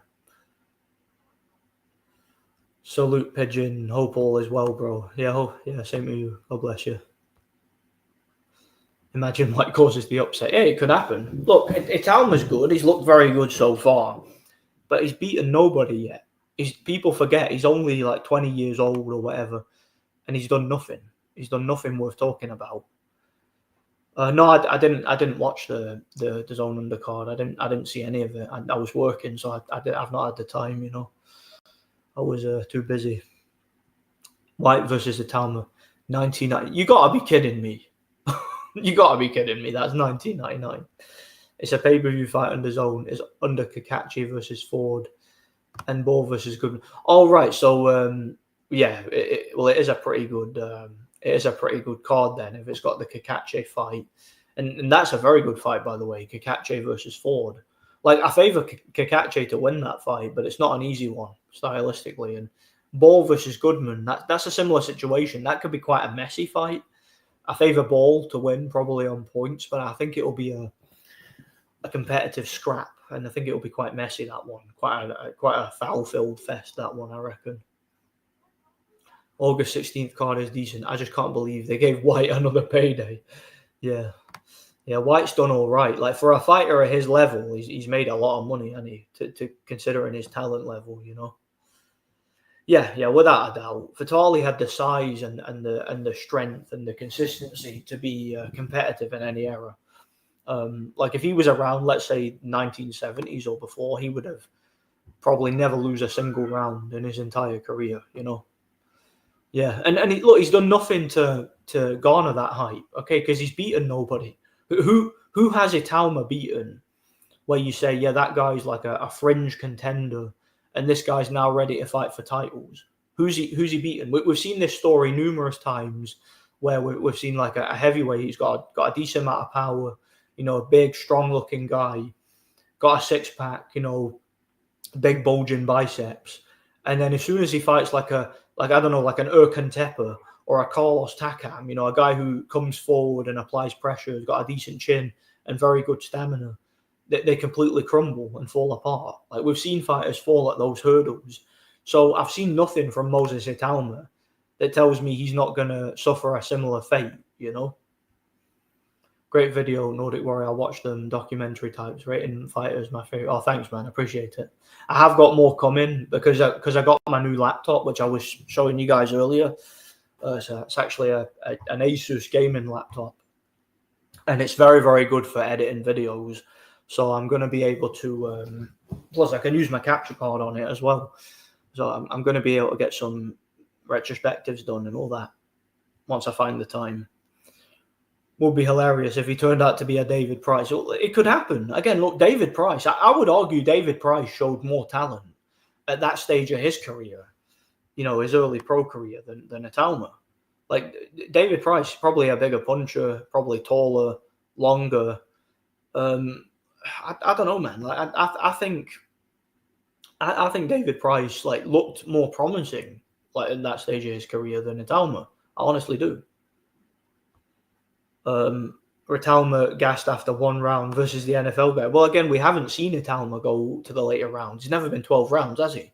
So how do we know how he's going to do? Let's say you stick him in with someone like Carlos Takam in his prime, or someone like Erkan Tepe. Again, a guy who is just going to walk forward and throw punches and is not going to capitulate. How's he going to deal with a guy like that? Yeah. I think Ball versus Goodman is going to be a messy fight with lots of clinching, lots of low blows, lots of just like bum, bull rushing forward with the head. Lots of leaning. I think that's going to be a very messy fight, but a very competitive one while it lasts. But I'm favouring Ball to win. Yeah, but mate, see if that would have happened. Povetkin would have got inside. He would have slipped Wilder's big swinging shots. Bam, bam, and he would have caught him with a double left hook. Probably sparked him with the right hand. That would have been a brutal knockout win for Povetkin, in my opinion. Remember, guys, ESPN is not a factor in boxing anymore. Top Rank, ESPN, Prince, Influence Armor is no longer there. Yeah, well, you could be right. And see if you are right, then Zepeda can win that fight, as long as he comes to win. Again, that's all I say about that fight. If it's a real fight, Zepeda will beat the shit out of Shakur. Shakur won't win a round. It won't be competitive. It won't be. All you have to do is look at how Shakur Stevenson throws punches. The guy doesn't know how to turn over a punch. He doesn't know how to defend himself while he punches. He doesn't know how to get out of range without jumping and knocking himself off balance. He doesn't know how to throw a punch without leaving his chin hanging over his front foot. He doesn't know how to fight. He can't fight. Zepeda can do all those things at a much higher level. Zepeda has shown his stamina at a much higher level. He's shown the ability to cut off the ring. He's shown the ability to adjust on the fly. He's the better fighter. Zepeda is better than Shakur in every single way. He's just a better fighter in every single attribute. But Shakur Stevenson's fights are not real. None of them are real. He's never had a real fight in his entire career. He's got that same thing going that the likes of Canelo and Tank Davis have, where his opponents just don't come to win. And that's why I can't pick Zepeda. I would be, look, see if I knew for a fact that this fight was going to be a real fight. If I knew that for a fact, I'd be a rich man, because I would be confidently betting thousands of pounds on Zepeda at 15-1 or something like that. Like the guy's a massive underdog. I'd be betting a lot of money on him to win this fight, but I'm not betting a penny on him, because I just my gut feeling tells me he's not going to come to win and the fight's not going to be real. That's my gut feeling, right? Logically, when I look at the fight, just analyzing the styles and the attributes of both guys, it's a mismatch. Zepeda wins the fight easily because he's fighting a guy who can't punch, who can't really box. Let's be honest. Again, he throws jabs like that, right? That's how Shakur Stevenson fights. He doesn't even have a stiff wrist when he throws a punch. It's a mismatch. Zepeda should easily, if that's a real fight, Zepeda should easily be able to tuck up behind a high guard, right? He should be able to bend at the waist. When Shakur throws that little gay-ass jab that he throws, just slip it and then counter with hooks to the body, rush forward, get up on his chest and just maul the guy, because the guy can't punch. The guy's got no power and he's physically weak. So just go in there and maul the guy. It's an easy fight. There's no reason for Shakur Stevenson to make it out of the third round against Zepeda. There's no reason. There's no reason for Zepeda to go in there and download information and feint with the jab and be all circumspect on the outside, trying to dodge backward to avoid those Shakur counters. There's no reason for that. Like I said, all Zepeda needs to do is draw one lead from Stevenson, get inside, keep his defense tight, and just maul the guy inside. And there's nothing he can do. It's literally a mismatch if it's a real fight. And I would be confidently picking and betting on Zepeda to win. But because boxing has been so bent for so long, and I'm used to it being so bent, I'm used to fights like this not being real. So I'm not going to bet a penny on Zepeda. I don't trust him. I'm not gonna fool myself into thinking. I'm not gonna delude myself into thinking it's a real fight. I'm not gonna do it. So even though Zepeda should win the fight easily, he should stop Shakur in 3 rounds. It should be an absolute mismatch. Then I'm not gonna put my money where my mouth is. I'm not gonna bet on it because Shakur Stevenson his fights just aren't real. They're fake. They're sparring sessions. They're rigged sparring sessions. That's what they are. Kakache versus Ford's a great fight. Kakache had been on a run. He's very old, and at that age, you can all done. Yeah, but look, I know Kakache's 36 or something, but he's not an old 36. He's a young 36. He's a guy who's aged very well. He hasn't taken a lot of punishment in his career, and he's looked better at 36 than he did at 26. So I think Kakache is pretty much at his prime now. So I don't think he's declined at all. I thought he looked better in his last fight than ever before. So I think Kakache is probably one of Britain's best fighters right now. And I think it's a good fight because I think Ford is no joke. He's a guy who can box a bit and he is strong. But I think Kakache should probably have enough to win. But it is a good fight. It is a good fight. It's one of the more competitive ones that's up and coming, Do you know what? That's I actually don't know. Foreman was obviously right at the end of his career, on the verge of retirement. And Bruno could punch. He was dangerous. Bruno had a bit of a weak chin, though. He would kind of freeze up when he got hit. And I think Foreman was more economical with his punches. He didn't gas as much as Bruno did. Like, Foreman didn't have great stamina then, but he was very, very good at pacing himself. And I think he could probably pace himself enough to kind of wear Bruno out and maybe knock him out late in the fight. So I'd probably go with Foreman by late knockout. That's probably how I'd see that one going. Kakache is more hungry than the average 36-year-old. Wasn't a champ till 35. Exactly, he's a late bloomer. That's what Kakache is. He's a late bloomer in boxing. He's a guy who. Oh crap! Sorry about that. He's a guy who developed late, in my opinion. So I don't think he is your average 36-year-old. I think he's kind of aged very well. That's how I see it. Vitali would have KO'd every heavyweight in Ali's era, including Ali. Obviously, Ali wouldn't make it out the first round, but the size difference in that fight and the skill and athleticism discrepancy is massive there. Kovalev and Loma career reviews. Yeah, I could do that. Why not? I'll add them to the list, Nordic, every time someone tries to question your knowledge, you prove them wrong. Most picking Ford to win, like he's the favourite. He will be. I think Kakache clearly wins. Yeah, I favour Kakache. Look, I'm not 100. Let me make it clear. I'm not 100% confident.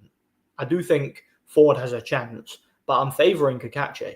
I think Kakache is more proven at this stage of his career. I think Kakache has the better resume of the two.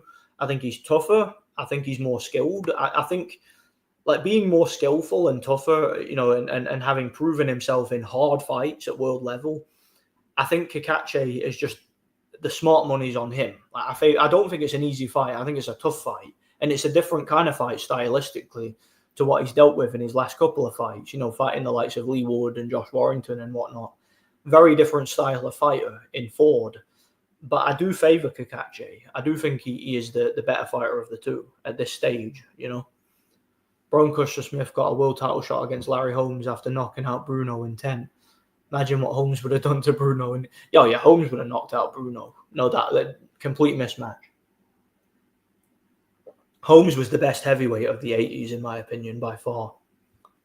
Without a doubt, David Price was a bigger puncher than Ntalma. Without a doubt. Like, David Price had like some of the most powerful punches I've ever seen. As limited as he was one of the hardest punchers in boxing history, in my opinion. Massive puncher. David Price could put anybody asleep with any punch, Hrgovic versus Adelaide is also on the card. That's a good fight too. And Hrgovic is a massive favourite for that fight. And again, that's a situation where I do favour Hrgovic. I think he should win it. But Adelaide is not an easy fight. Like, that's not as easy a fight as people are saying. Because Adelaide is pretty tough. He does have a winning record. He can punch. Seems to be coming to win. Seems to be in good shape. And Hrgovic is a bottle job. He's bottled it before.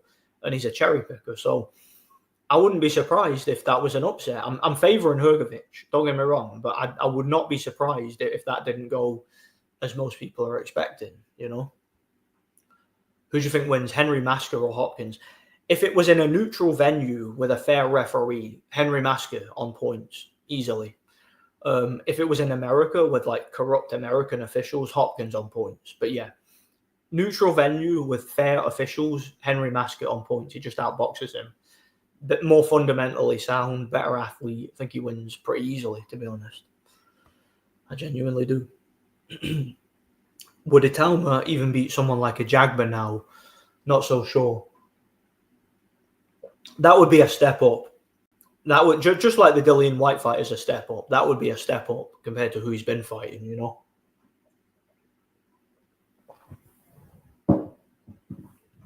I mean, who's the best guy he's fought? What, Mariusz Vac? Mariusz Vac is probably the best fighter Italma has fought. A guy who's beyond shot, who's literally a punching bag, you know? I mean, I thought Mariusz Vac was retired by the time he fought Italma. I didn't even know he was still boxing. That's the level of opponent Italma's fought so far. He's not fought anybody worth mentioning, you know? So I don't understand where all the hype is coming from. I just don't get it. Pound for pound, Ball is a very, very dangerous individual. Yeah. Ball is one of these guys. He gets inside. He's dirty with his head. He throws low blows. Very strong, very tough, very fit, very awkward. You know, he's good at bending at the waist and slipping under shots. He's a very, very hard guy to fight. Very good fighter in that sense, you know. I believe that Jose Ribalta, who took murderous uppercuts from Tyson, you see everywhere, said that Smith hit the hardest that I've ever fighter he'd face, including Riddick on that last and Vitali, yeah. Well, Smith was probably one of these guys who just was like naturally very heavy-handed. That's probably what it was. And even though he might not have been the most talented or the most skilled, he just had like raw power. You get guys like that, you know, like a Burt Cooper or someone, you know, guys who weren't that good, but they hit like a truck, you know. You get guys like that, you know. David Price, one of them guys too, you know. Wilder's OG daddy, Romanov, has a terrible pro career. He quit yesterday after getting battered for 5 rounds, and before that got chinned by a Chinese bum. Yeah, he's shot now. He's like in his 40s and complete. Like, he was actually a good prospect for a while, Romanov, but he just didn't develop. Didn't develop in his career. Like, he just completely threw it away, and he ended up losing to guys who were leagues below him. So yeah, completely ruined his career, in my opinion. Yeah, that was the OG Wilder conqueror, wasn't it? Yeah, how's it going, man? I'm late here. Who you picking? Zepeda or Shakur? If it's I've said this before. I don't know if you heard me. If it's a real fight, I'm picking Zepeda.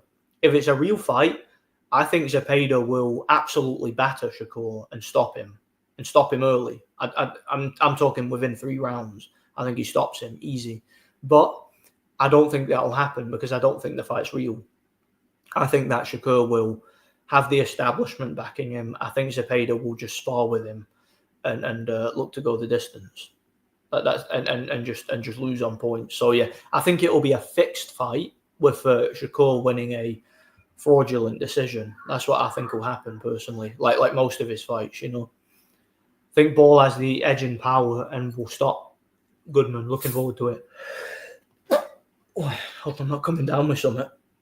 But yeah, I agree. I think Ball's stronger of the two. I think he's a little bit more a little bit fitter and better technically. They're both very tough guys. Like, Goodman's a tough guy too, and he can punch as well. But I think it's one of them fights that will be so messy and ugly while it lasts. Probably either a late stoppage or a decision for Ball. That's what I see. Yeah, Shavers was a hard puncher too. And yeah, he was the first guy to drop Holmes, wasn't he, in his career? Like, Holmes won the fight, clearly. He dominated it, but Shavers landed that shot, which got him the knockdown, which was quite brutal. And yeah, Holmes showed a great chin and powers of recovery there to come back from it, you know. Most haven't heard this already. Pacquiao had his first pro fight. Oh, Pacquiao Jr. has his first pro fight under Barrios versus Pacquiao.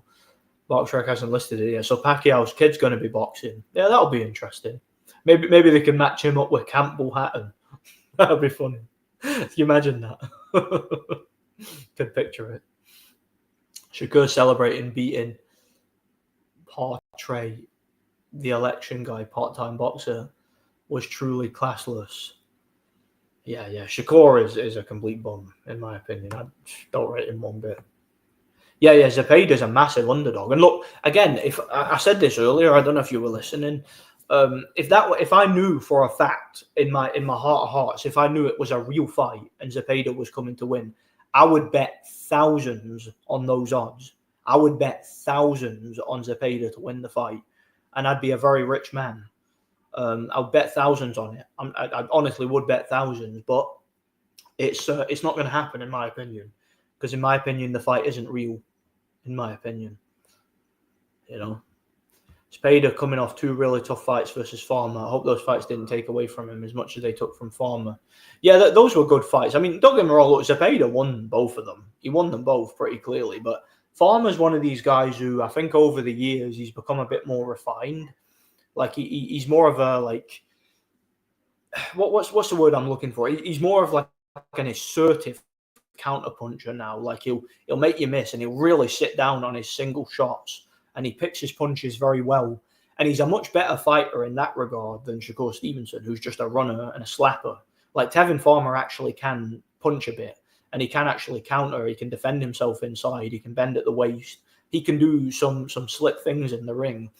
And I think Zepeda had some problems with that. But Zepeda was able to make adjustments, and he was able to win both of the fights pretty clearly. So, yeah, I don't think they'll have taken much out of Zepeda. I just don't think this fight will be real. I genuinely don't think it will be real, you know. Do you see Floyd Schofield KO over Iron Chinned Farmer in 78 seconds? The kid's got talent. He would have stopped Shakur. Oh, look, Floyd Schofield is leagues above Shakur. That kid would knock Shakur out in a few rounds easily, in a real fight, easily. What do you think Shakur's real level is in a non-fixed fight? Who could he beat? He could maybe beat Sonny Edwards, maybe. He could maybe beat Clarissa Shields or Sky Nicholson, but I'm not too concerned, or like I'm not too confident in that. But you know, you put Shakur in against Sky Nicholson, that's a competitive fight. It's 50-50. It could go either way, in my opinion. Yeah, Shakur, all he does is run. He just runs and slaps because he can't punch, you know. Go in there and maul the guy. That's what we all told Jose Ramirez. Well, yeah, that's what he should have done. Go in and maul the guy. But they don't always do it, do they? Because it's easier said than done, innit? I thought De Los Santos would overwhelm Stevenson. I bet Zepeda 8-1. DraftKings last week. Odds may change, yeah. He was a wider underdog when it first got announced, I think. But, yeah. It's crazy because that it's really good odds because Zepeda's leagues above Shakur. Zepeda is the much better fighter of the two, but the odds are that wide for a reason. It makes you wonder, doesn't it? Why are they that wide? You know, because they know something we don't. And that's why, you know. The Zepeda fights took a lot out of Farmer. I was shocked to see him killed like that. Yeah, but that Floyd Schofield's one of these guys who's clearly very physically talented. He's got very, very good hand speed and explosivity. That guy can really punch. He punches way harder than Zepeda or Shakur Stevenson. Like that guy punches way harder than both of them. You know, he's a lot more physically, naturally athletic. You know, Fury beats Ali. Well, of course he beats Ali. He's just way too big for him. Yeah. The size difference in that fight is just insane. It would be. Yeah. Usyk is one of the greatest heavyweights of all time. You know, and again, he's beating guys who are so much heavier, which can't be denied. You know, can't be denied. Dubois versus Bruno. Probably Dubois. Probably both similar fighters, but Dubois is a little bit more tough and a little bit fitter. So I think that would probably be the difference. Probably a late stoppage. I think Jay Prince or someone has some of these pundits on a payroll to praise Shakur. Yeah. Well, again, they don't even need to be on the payroll. The pundits just want to make sure they stay, they stay in the good graces of the establishment in general. So they say what's expected of them. It's kind of like, in video game journalism. You criticize a game that's new, that's out, and that's got a big fan base. All you have is a bunch of autistic normies calling you an incel and saying you're a hater, blah, blah, blah. And they would ratio you and you'd be blacklisted from the industry. Whereas if you sit there and jerk off to the graphics and say it's a 10 out of 10 masterpiece, you'll continue to get work and you'll continue to get views. It's the same situation. It's like a silent agreement. These people know they know what's up, don't they? They know what's expected of them, basically, in a nutshell, Odds went down to 7-1 in DraftKings. All right, I see. Yeah, it's still very good odds, considering that how much of a chance he actually has in a real fight. Those are still very good odds, I think Carl Froch calling out Jake Paul. Wait, is Carl Froch calling out Jake Paul? Don't even know about that. Yeah, obviously that will never happen, obviously. Carl Froch is just desperate for attention. It's because nobody cares about Froch's career anymore. Nobody talks about him. He's in obscurity, so he's just desperate to get back in the limelight, just like Tony Bellew. Because without calling people out and making stupid videos, no one will give a crap about his career, will they? Or he's in the same. Again, he's in the same boat as any fighter who used to be something, but is finished now and retired and just is desperate to get back that glory or get back that attention that he got in the past, Frank Bruno's chin was actually decent as he never got knocked out cold. His reputation having a weak chin was because he freezes up and wouldn't defend when hurt. Well, that was the problem. When he was mentally weak, when Bruno got hit, he would panic. He would freeze up and he wouldn't defend himself. And then he would end up like a sitting target and giving free shots to the opponent. That's what sometimes happens when you freeze up in the ring and your opponent just gets free shots on you. And that was what happened against Tyson and against several others, Yeah, Kakache is incredibly tough. And he's got decent skills too. He's handy on the inside. He's physically strong. He's a good fighter. Good punching technique as well, Picks his punches very well. Very accurate. Very underrated, in my opinion. What's going on, Nordic? How's it going, man? Hope you're doing well, as always. When Kakache sits in his shots, he can stop guys. Ford seems to have somewhat of a chin. It'll be a good one. Yeah, that's a good fight. That's a fight coming up I'm genuinely looking forward to. That's one, the more I think about it. Again, even though I favour Kakache, it's not an easy fight. It's a very different type of challenge to what he's had in his more recent fights. And I'm genuinely looking forward to it, Kovalev is picking Crawford to beat Canelo. Very interesting. Oh, that's because he knows Canelo is shite and he took a dive against him. He knows that, What do you think of Barry McGuigan in his prime? What do you see him doing against ATGs in the featherweight division? How does he do against Warrington, Frampton, and Ball? I think he would beat Frampton because McGuigan was a lot better on the outside than Frampton, better at using his jab and his reach. Frampton is a guy I've never rated that highly. I think he was a guy who was overhyped, in my opinion. Not a bad fighter, just very one-dimensional, and more of a guy who relied on his athleticism. Against Ball, that would be very difficult. Ball's very, very strong, very, very durable. That would be a hard fight for Barry. I think I'd probably favour Ball. Warrington, I think, would school him. I think he's a different level. Like Warrington in his prime was another level to him. I think he'd just get inside and maul him and outwork him and outbox him on the inside. Probably win every round and win on points. That's what I think would happen, personally, I'd like to see Kakache Nunes. Yeah, that's a fight should have happened. I think Kakache avoided that fight, though, because he was offered more money to fight Josh Warrington and Lee Wood. So those were just bigger fights, bigger domestic paydays. I think he preferred them. I think Ben could clean up 47 if he goes. No, I disagree. I don't think Ben could do that. I think Ben is a domestic level fighter at best. He's a good domestic level fighter, but he's not much beyond it. A product of nepotism, kind of like Campbell Hatton. He's better than Campbell Hatton, but on a similar level, you know. Yeah. Bacoli, if he had a proper training camp and actually came in the best shape of his career, would have stopped Ajagba. But he was lucky to get the decision because he just came in out of shape and unmotivated and didn't really try. He was definitely the better fighter of the two. But that's what happens when you don't live the life and you don't train. Like Bacoli just doesn't live the life. He just doesn't train. That's the issue, you know. Speaking of Ajagba versus Frank Sanchez, 2 is in the works. Yeah, that's why not, eh? Why not? It'll be a fun fight. Someone's getting brutally knocked out either way, isn't they? You know, that's just a whoever lands first kind of fight, isn't it? Basically.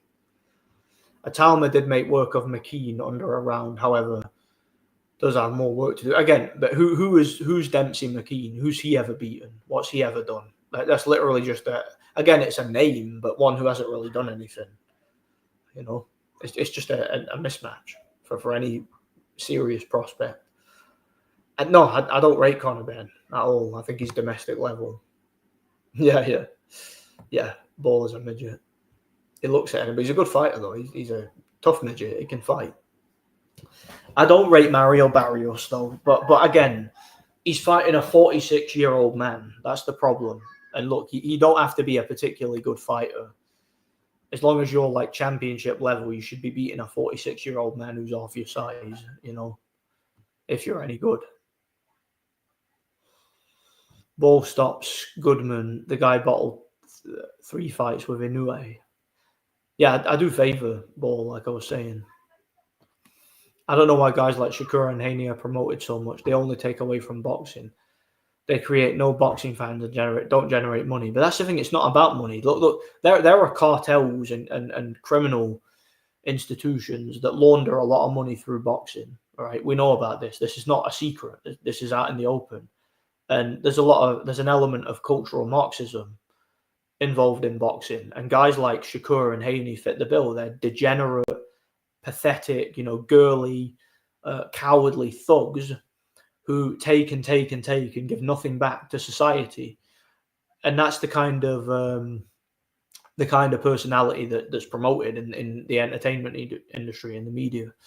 So guys like that are allowed to succeed in boxing. Whereas if you get guys who give us good fights, you know, guys like Josh Taylor, you know, guys like Loma and whatnot, guys who are genuine world-class guys who come to fight, are always exciting, who give something back. These are the guys who get set up. They get set up to lose, and they have their careers basically like plucked out from under them. You know, that's what happens. These guys don't get a break. You know, Zepeda is one-dimensional and quite frankly not that good in terms of world caliber. Well, he doesn't need to be. And how is Shakur on another level? Again, Shakur doesn't even know how to punch. Look at Shakur punch. The guy, he throws jabs like that.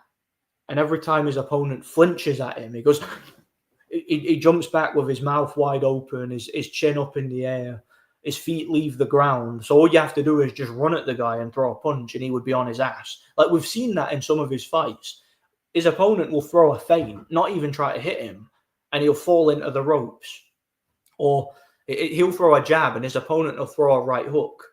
And then you'll see his opponent try to counter with the hook, and they'll just stop. They'll just stop in midair, like they'll go like that, and they'll go a punch and they'll stop. We've seen this time and time again, and that's because his fights are not real. If Zepeda is a better, you know, if Zepeda goes in there to actually win, and he's actually coming to win, he'll destroy him. The fight's a mismatch.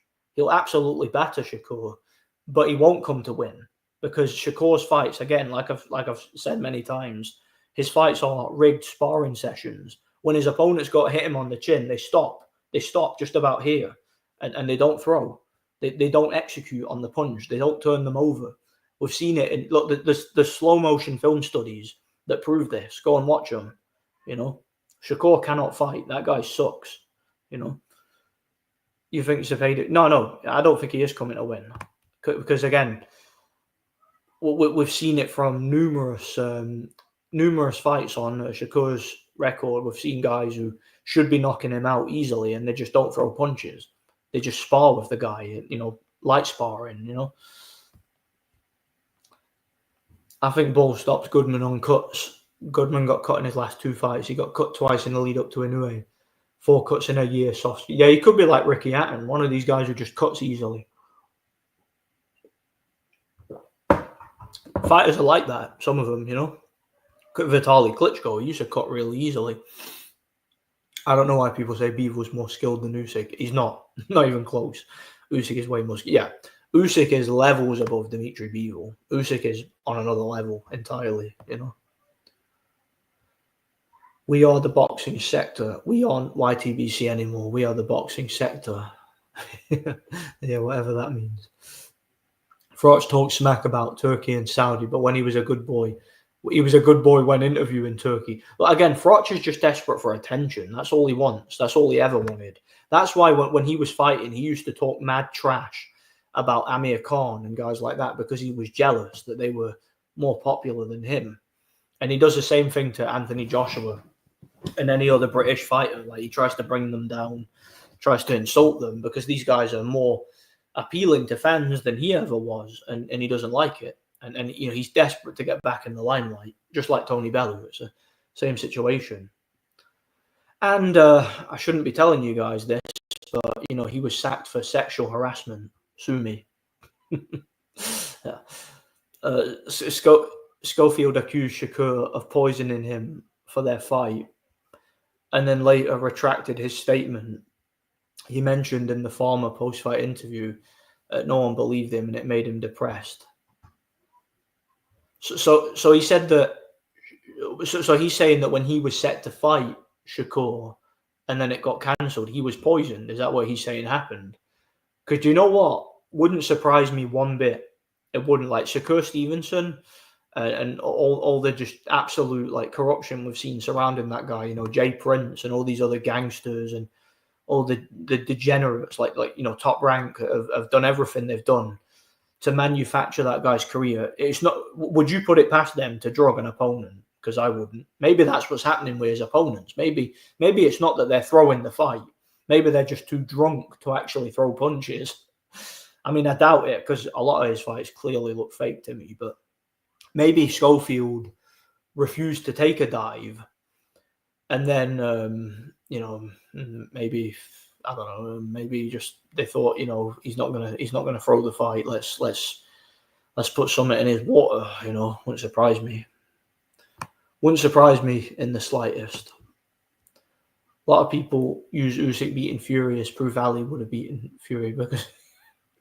But again, Usyk is leagues above Ali, not even remotely on a similar level. Like Usyk would literally knock Ali out in the first round because he is so much more advanced.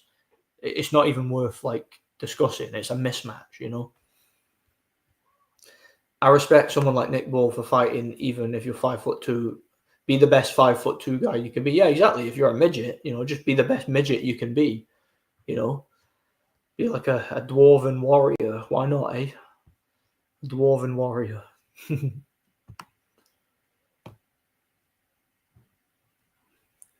I'm glad that you're live, Nordics. First time I get to see you off. Cheers, man. I appreciate it. Yeah, it's good to see you here. The more the merrier. Nordic, how's it going, Lucas? I heard the WBC, WBA, IBF, IBO, WBO rankings and BoxRec at cruiserweight are a total mess because Jake Paul was rated number 14 after facing Chavez Jr. Yeah, Jake Paul's a ranked contender now after beating Chavez Jr. So you never know. We might see Jake Paul fighting for the cruiserweight title. That'll be fun. And that'll only further emphasize what I was saying about like the death of the cruiserweight division. We might have Jake Paul ruling the roost. So yeah, RIP the cruiserweight division, man. It's a sad day for boxing, isn't it? The people who always say that fixed fights can't happen nowadays, pulling a Sonny Liston is too obvious. You can land good shots, but yet still take a dive. Well, but yeah, look, you can take a shot and make it look realistic. It happens all the time in sparring, right? You can get hit, right? And you can get hurt, and you can still take a dive. It doesn't have to be punch just skims you and you go down. No, you can take a full force punch, go down, and fake a knockout. Like knockouts that are dives, most of them look realistic because they need to. Otherwise, like, the fight would get investigated. People would demand their money back, you know. And not only that, but what a lot of people don't seem to understand is a lot of dives happen late in fights. Not all dives are going to happen in the first round, because the gambling industry, like the bookies, they want to make a profit, right?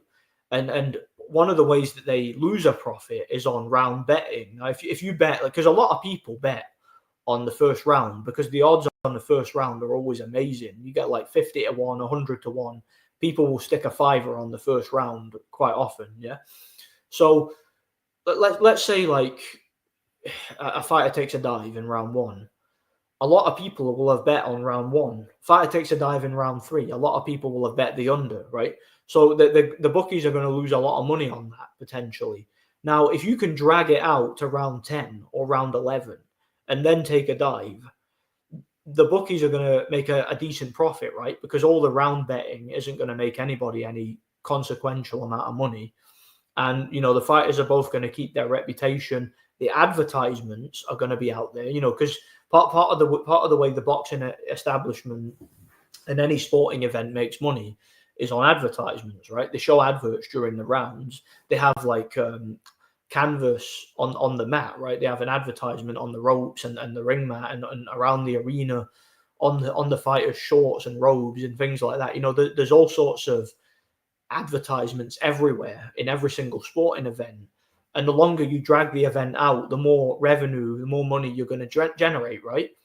So there's more of an incentive for someone to spar for 10 rounds and not take much punishment, maintain your reputation, having gone late in the fight, and then take a dive in, say, round 11. And then basically, like, everybody profits from it, right? The gambling industry profits, the promoters, both fighters, the advertisers, everybody profits from that. So that's why people don't understand, like, when they see Sergey Kovalev sparring with Canelo and then take an obvious dive in the 11th round, people will say, why did he wait 11 rounds to take a dive? Why wouldn't he? My argument to that is, why wouldn't he? It makes more sense to do that than it does to just go down like a sack of spuds in round 1. Like, it makes more sense to drag it out for, you know, past the over under or whatever you call it, and then do it, because that way everybody profits. You know, it makes a lot more sense. Out of all the fixed fights Shakur had, I've never had an opponent hold so much like De Los Santos did in that fight. Had Stevenson open all night for the left hand. Yeah, all De Los Santos had to do was snap the jab out and throw the left hand, and the fight's over. Because Shakur doesn't really defend himself. He just leans back and jumps all over the place. So, you know, he's an easy guy to knock out if you've got a bit of power and enough bottle to just go in there and throw punches, you know. That's all you need to beat a guy like that, you know. What does Top Rank and Turkey ever see in Shakur? Again, like I said before, he's an industry plant. It's cultural Marxism. That's what it always is with these boring-ass hype jobs. Same with Terence Crawford. You know, what Terence Crawford doesn't make any money. He loses money for the establishment, but they still continue to support him. Why is that? Well, you have your answer. It's cultural Marxism, you know. Yeah, Schofield and his dad said Floyd was poisoned by Shakur's team and got hospitalized. They showed footage of him in hospital at the time. Yeah, well, again, that wouldn't surprise me. If he refused to take a dive, then they have to do something else to ensure he loses, because Shakur can't beat that guy in a real fight. Floyd Schofield would knock like, if he fought Shakur Stevenson in a real fight, Floyd Schofield would knock him out in a few rounds. That's a mismatch. I said probably an even bigger mismatch than the Zepeda fight would be if it was real, you know. How's it going, Mighty Brook? Greetings from, well, what does that say? Coachella, California. Yeah, good to see you, man. Thanks for stopping by. God bless you. I made a bet on Dubois already. I wanted the odds dropped from 420 when I wanted to bet 355. Yeah, I got my bet in early. I made a couple of bets on it, 2 bets, and I got decent odds too. So if Dubois wins that fight, I'll make a lot of money on it from a very small bet, you know. Imagine Shakur hits Zepeda with a body shot and Zepeda takes a knee and smiles and Shakur waits the count. Yeah, that looked like Rocky folding against Canelo. literally gets hit with a slap to the body that wouldn't even knock down your average amateur. And he goes down to his knees and smiles and, yay, I'm getting paid millions for this. Pathetic, man. Only the mouth-breathing hardcores think dives are a one-way road, yeah. But it's not even that they think that. It's just that they delude themselves. Like a lot of the content creators on here, they're dishonest, right? They like to promote the idea that boxing is always real because it keeps them in business. It keeps them getting views. It keeps the hardcores, coming back watching them, That's how it goes, basically. I'm not too sure if Fabio Wardley knocking out Justice Honey was real or not. Do you know, that looked suspicious to me. I'm not going to lie. That looked fake. When I first watched it, that looked fake to me. Not so sure. It looked... Because what's annoying about that is when he landed the punch and knocked him down, the camera like panned away to the promoters and you couldn't even see the reaction or what was happening. Like you couldn't see how Justice Hooney reacted to the punch. All you saw was like the people going mental at ringside. So it's hard to really tell with that one, but I would not be at all surprised if that was fake, especially since Fabio Wardley has had fixed fights before in his career, like at least early in his career. Some of those fights were shocking. I'll be back in a minute. I've just got to the toilet.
Okay, that's my guts emptied.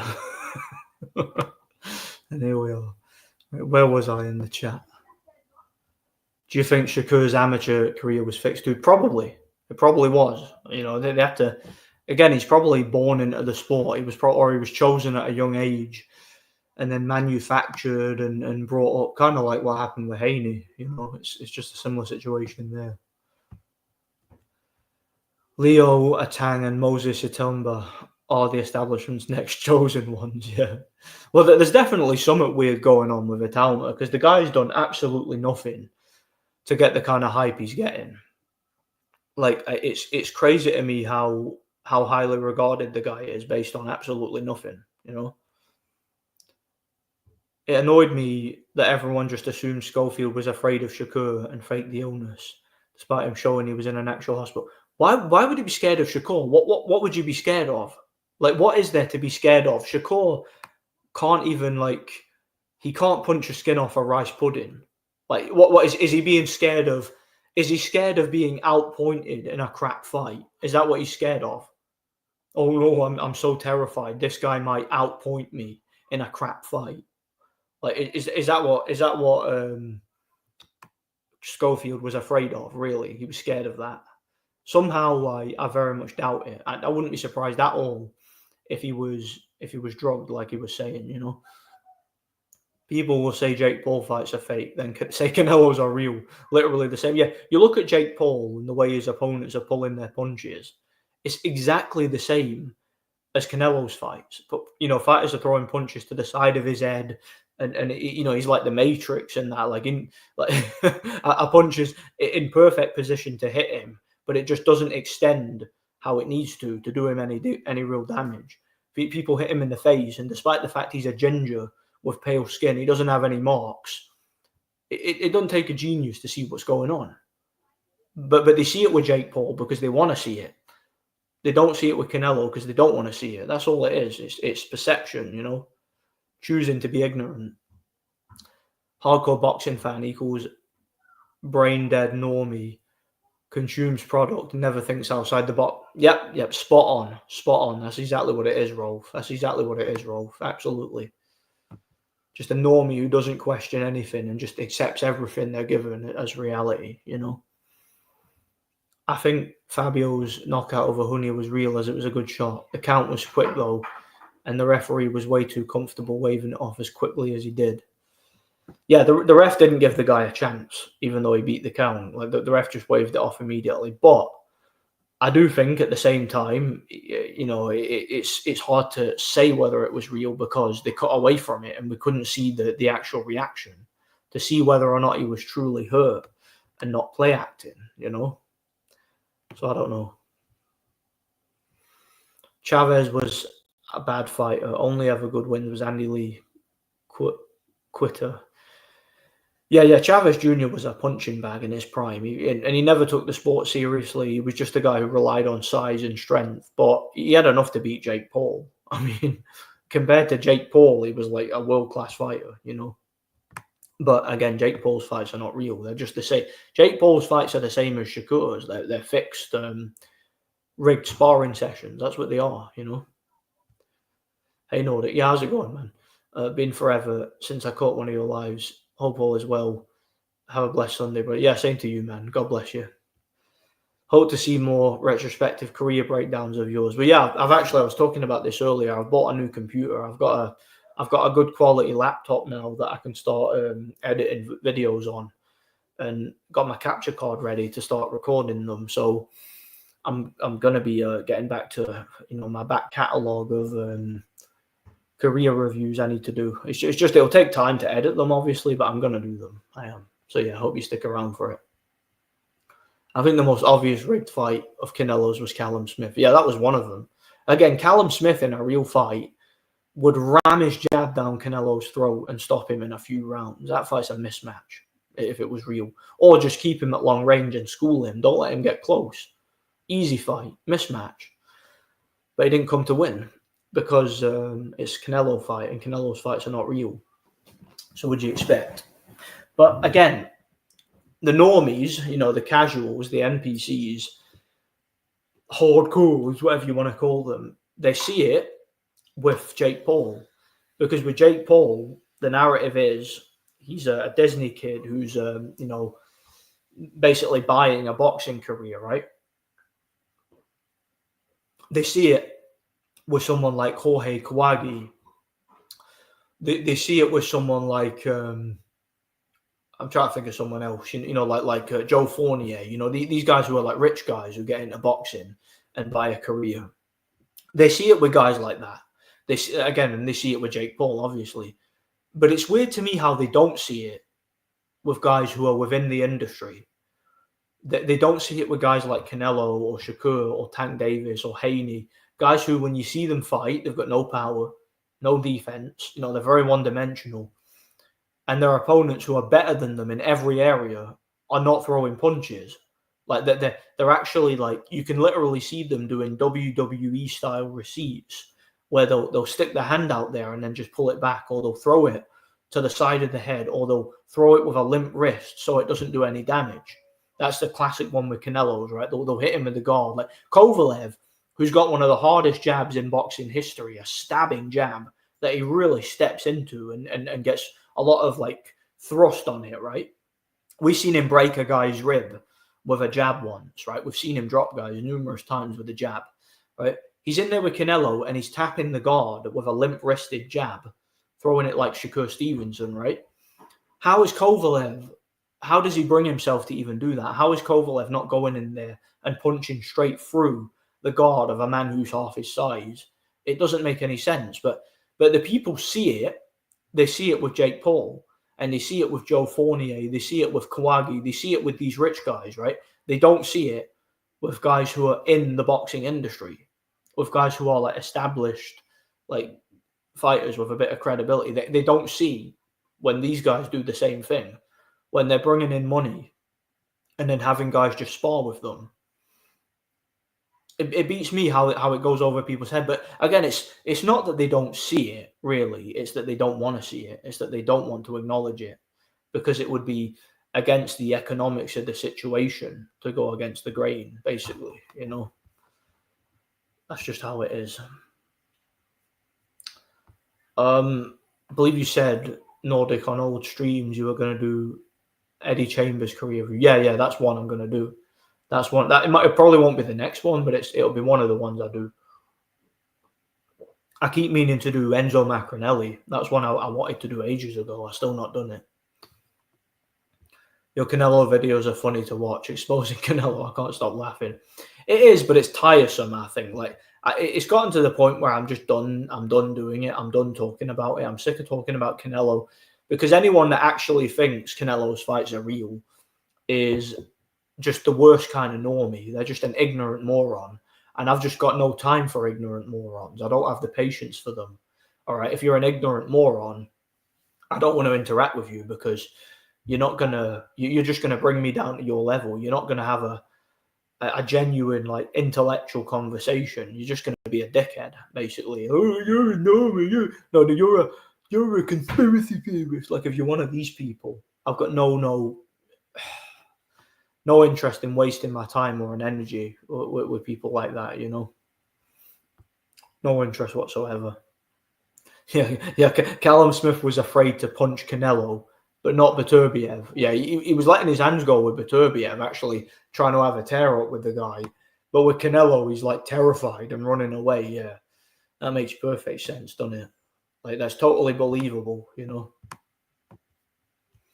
We're supposed to believe Callum Smith, the same guy who tried to go toe-to-toe with Beterbiev, is afraid of the counterpunching of Canelo. And the funny thing is, Canelo doesn't even counterpunch. That's the funny thing. Show me him throwing a counterpunch, ever. He's a lead puncher. He just walks forward and throws a big wide shot. That's all he does. He throws one punch at a time. Does he even throw combinations these days? Not from my recollection, you know. Just an obvious industry plant. His fights are all fake, you know. His very next fight, he put the 6'3" Castillo Lenin in to sleep in a brutal KO. Yeah, he did. Remember, that was a shocking KO. Like, people were worried for that guy's life. But that guy was scared of Canelo, you know. And that's what he would have done to Canelo if the fight was real. Yeah, well, I'm favouring Hamza Shiraz to win that fight. I've actually got money on him. I bet he was an underdog when it first got announced. And yeah, I bet a little bit on him. It was. Amir Khan was beating the piss out of Canelo. He was schooling him before he just stood in front of him and then got knocked out. But, like, prior to that, Khan was winning that fight easily, you know. But where he can beat Kovalev, yeah, sure. Wilder versus Hellenius and Mallet Scott looked pretty. Yeah, they were obvious dives, both of them. Again, they were sparring partners of his that took a dive against him. literally paid to die for him in the first round, you know, in my opinion. Kovalev put pressure for only 15 seconds in that entire fight and had Canelo backpedaling beyond obvious. Yeah. Again, like but try telling this to people. They're having none of it because they don't want to know the truth. They just want to fall in line and agree with the mainstream, you know. Someone I was arguing with said Kovalev was fighting intellectually against Canelo. Do I even need to dignify that with a response? Viva Mexico! Viva Mexico, Canelo! We don't fuck around. Viva Mexico! I was born ready.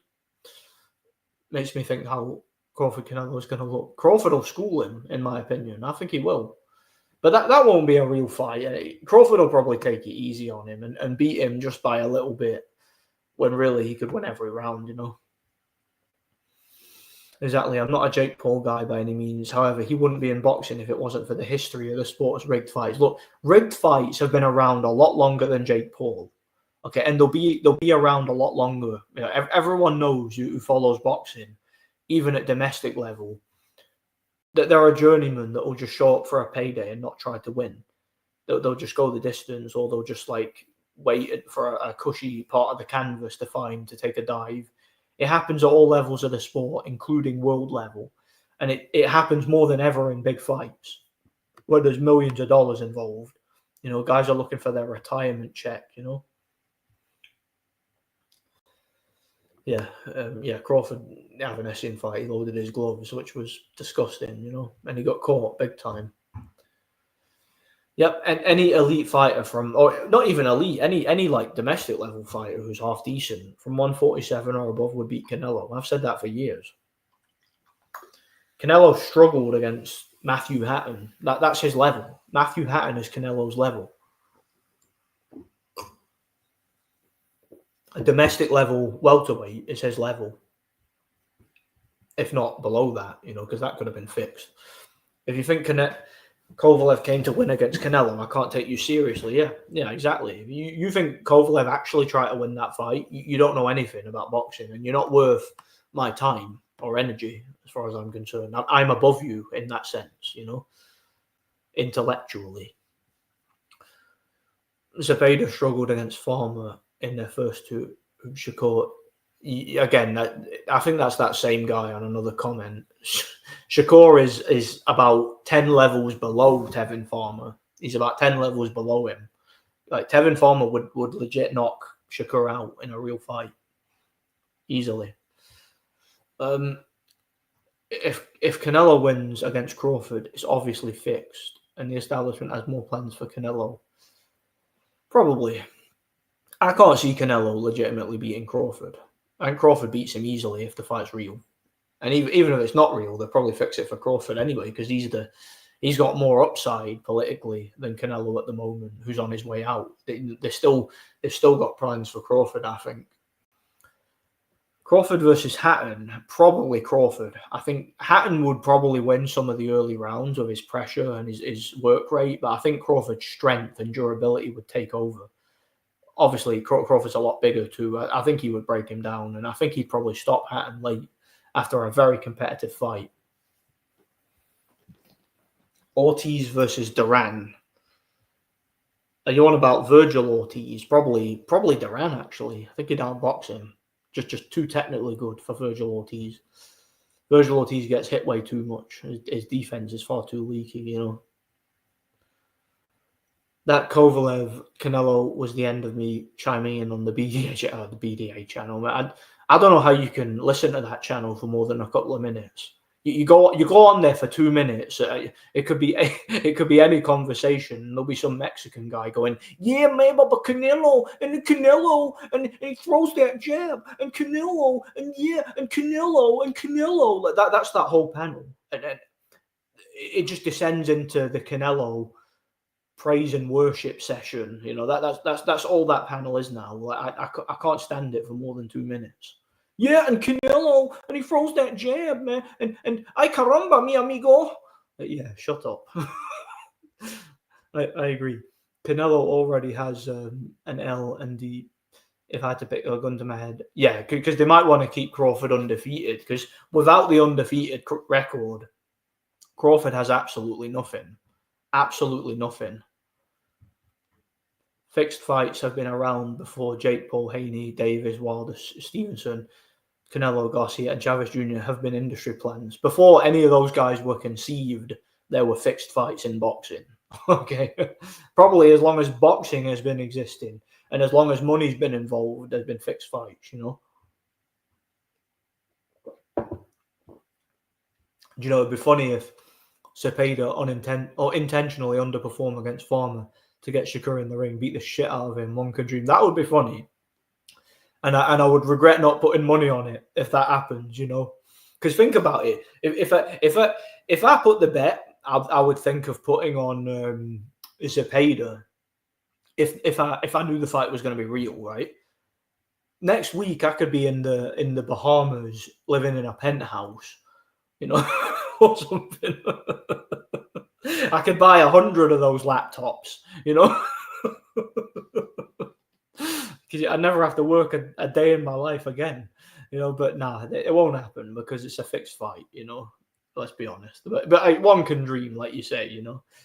You don't understand, Nordic, the counter punching, yo. Yo, man. Hey, yo, Canelo, man. The counter punching, man. Yeah, but like it's like this, man. When Triple G, man, and Kovalev, when he throws the punch, man, he's scared of the counter punching. Taco and burrito essay.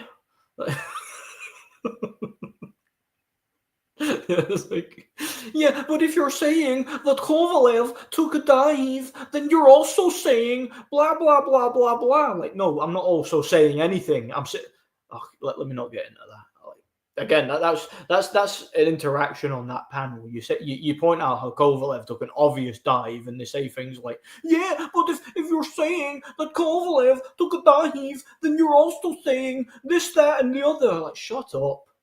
But when he throws that jab and when he steps off the line. Yeah, whatever. Joe Frazier and Burt Cooper. Do you know what? Like Burt Cooper could, like, again, he's one of them guys. I mentioned him earlier. He could knock anybody out. Like, he wasn't a good fighter at all, but he's one of these guys. If he caught you, he can knock you out. Like, if he caught Joe Frazier on the way in, like, Frazier a better fighter. He wins like 9 times out of 10 probably. But like Burt Cooper could knock him out if he caught him on the right night, you know.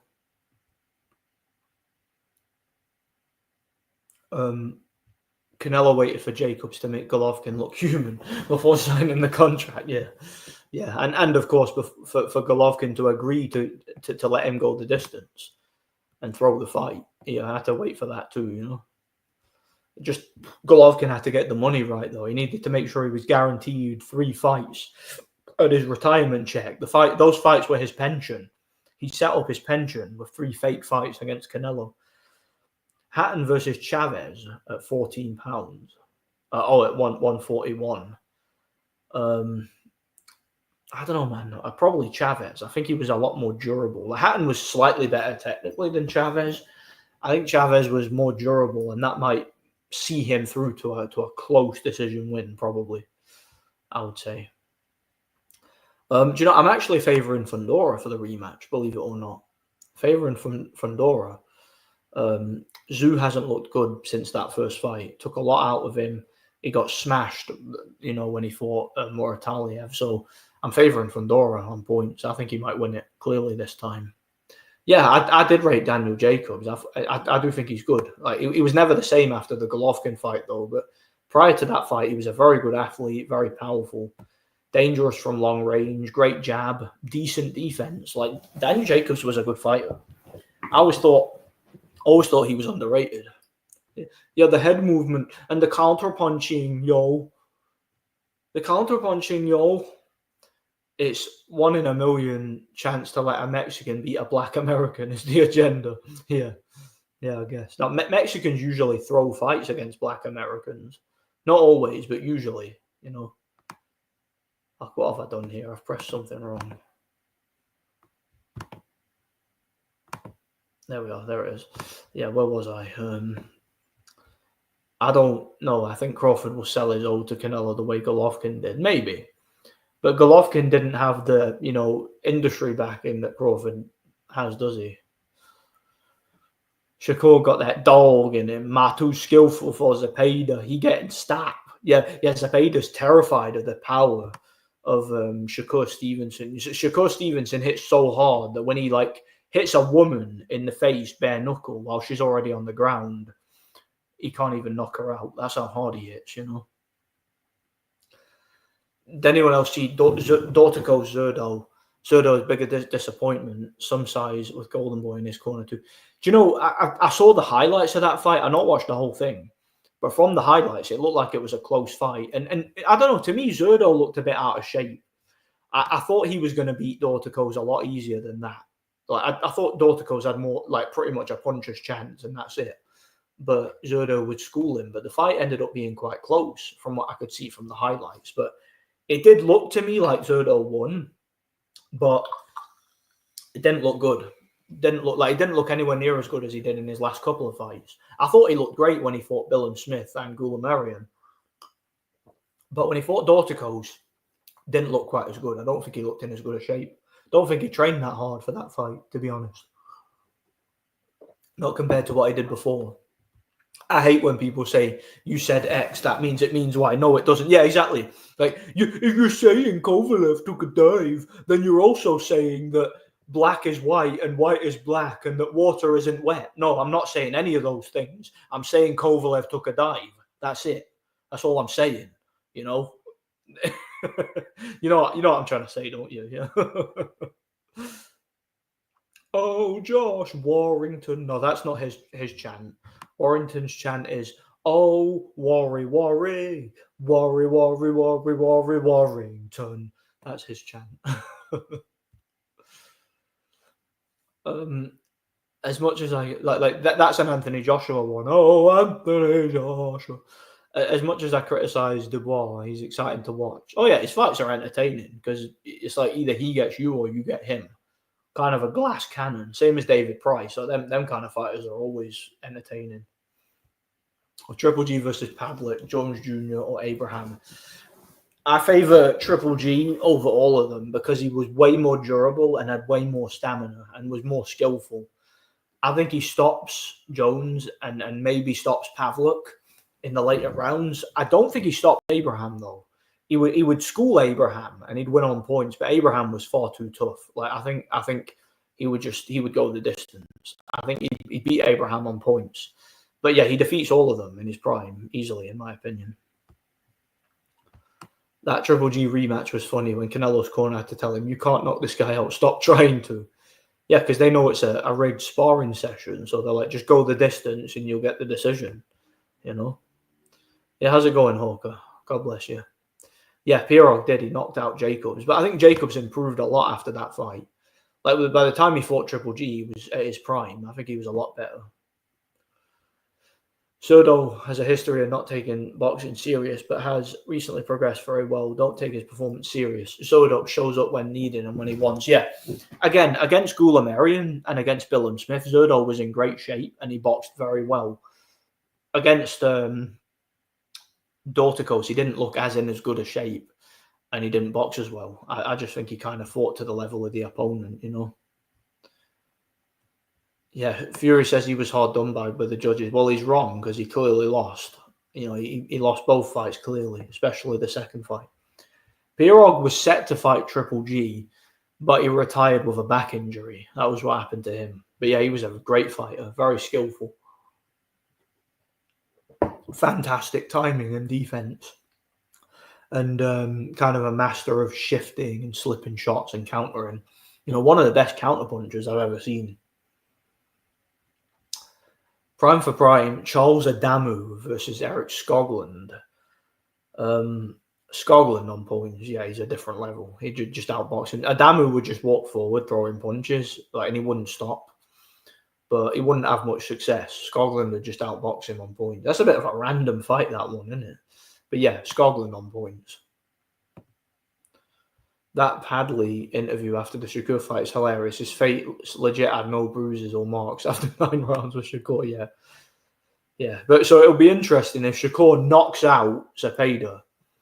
Would anybody be able to see that that's anything but a dive if he couldn't even knock out Padley? Couldn't even hurt that guy, Zerdo fighting Jake Paul in the future wouldn't surprise me in this boxing world. Well, they are talking about it.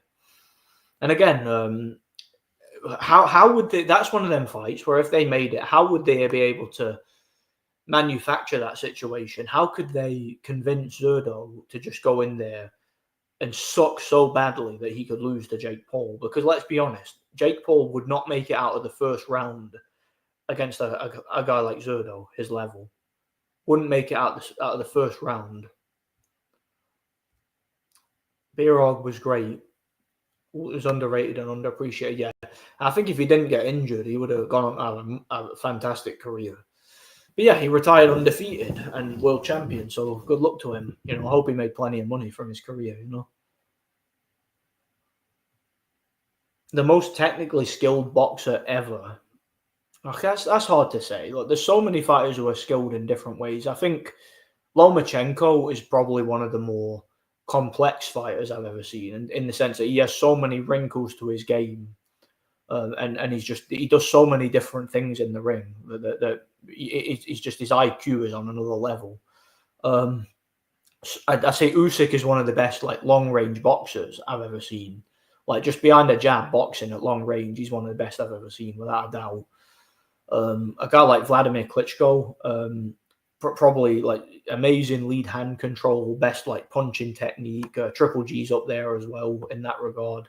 A guy like Sven Ottke, I think his boxing IQ was second to none. There's a lot of guys out there that I think Ricardo Lopez, very underrated. He had great skills, a very, very complex fighter, great on the inside, very technically good. A guy like Beterbiev as well. Beterbiev's technical ability is on another level.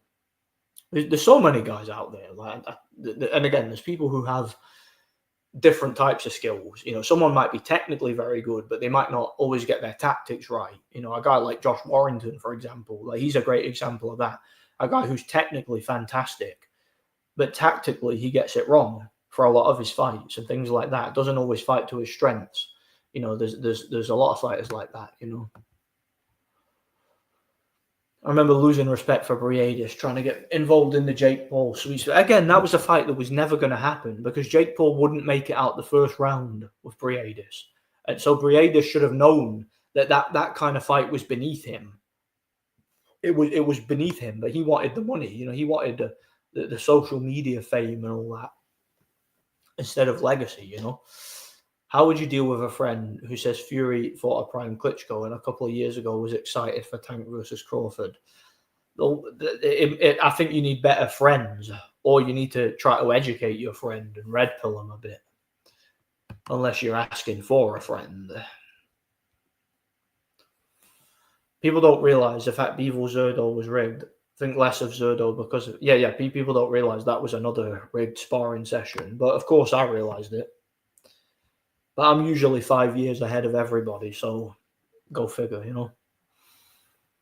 It is what it is. I don't really see a new wave of Loma, Usyk, Kovalev, Golovkin, Beterbiev coming through, unfortunately. Now, boxing doesn't have the talent now coming through that it had 5-10 years ago.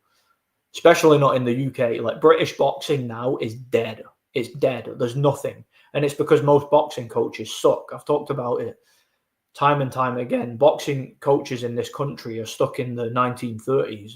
They don't know how to train fighters and how to develop them. It is what it is. They're not caught up with the rest of the world, Many Russian prospects are getting brutally KO'd recently. They haven't discovered fixing fights yet. Yeah, the problem with Russia, and that boxing scene is they don't realise that the way you build up these superstars is to give them a bunch of fake fights and sparring sessions. You don't actually give them real fights. Because when you have real fights, you lose. That's what happens. You eventually lose. You don't go 45-0 if your fights are real, unless you're a elite level talent. That just doesn't happen, It is what it is.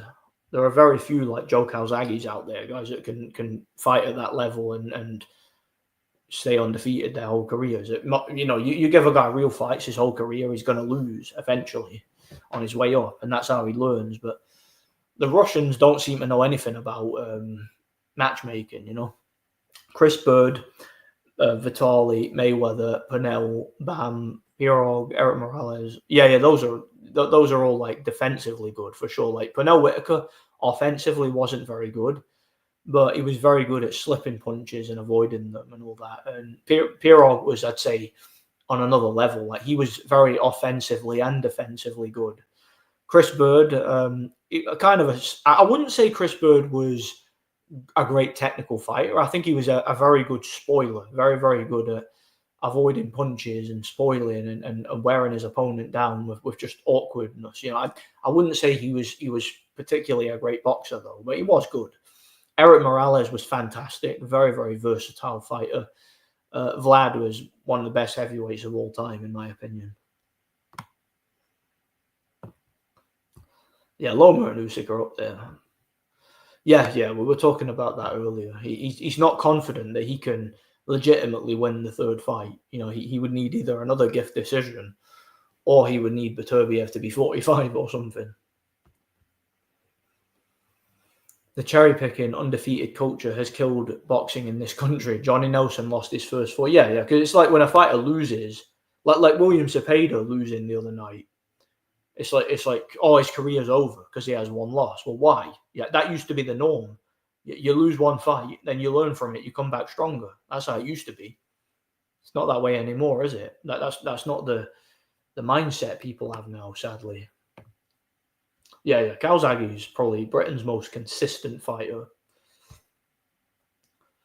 USA professional boxing is more dead today than ever before. I guess influencer boxing is more popular.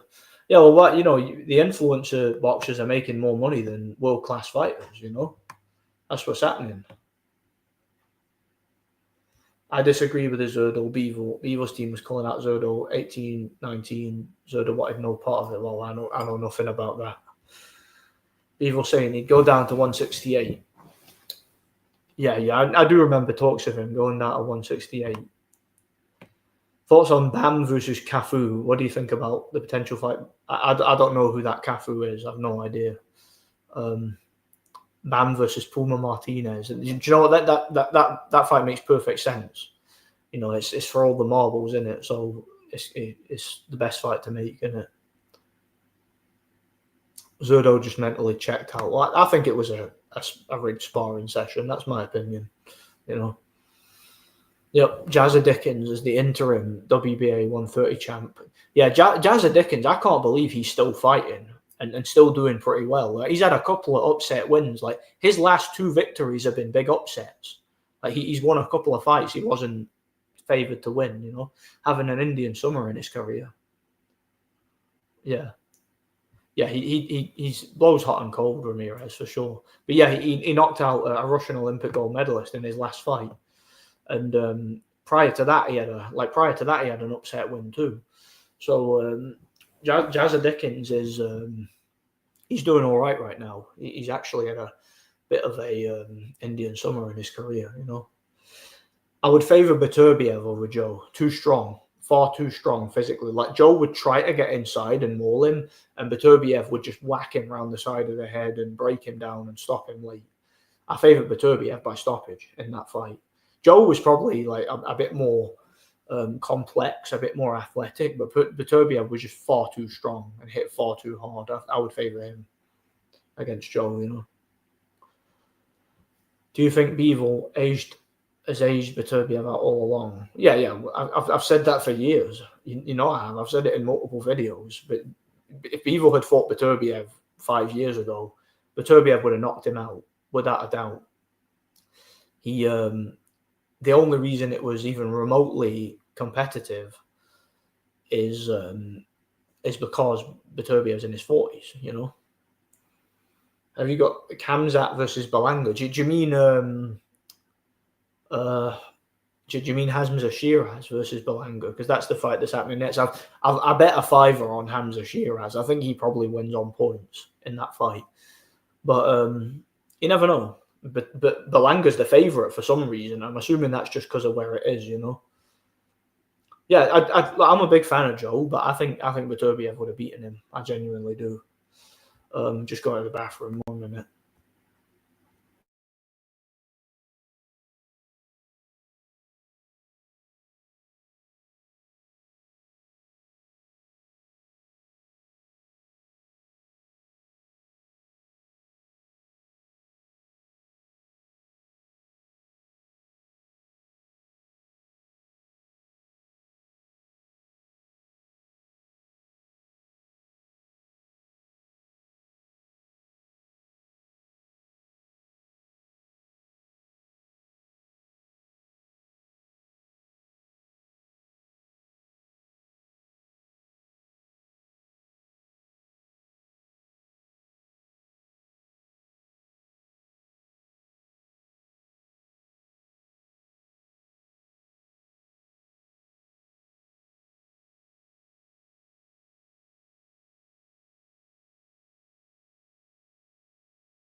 I've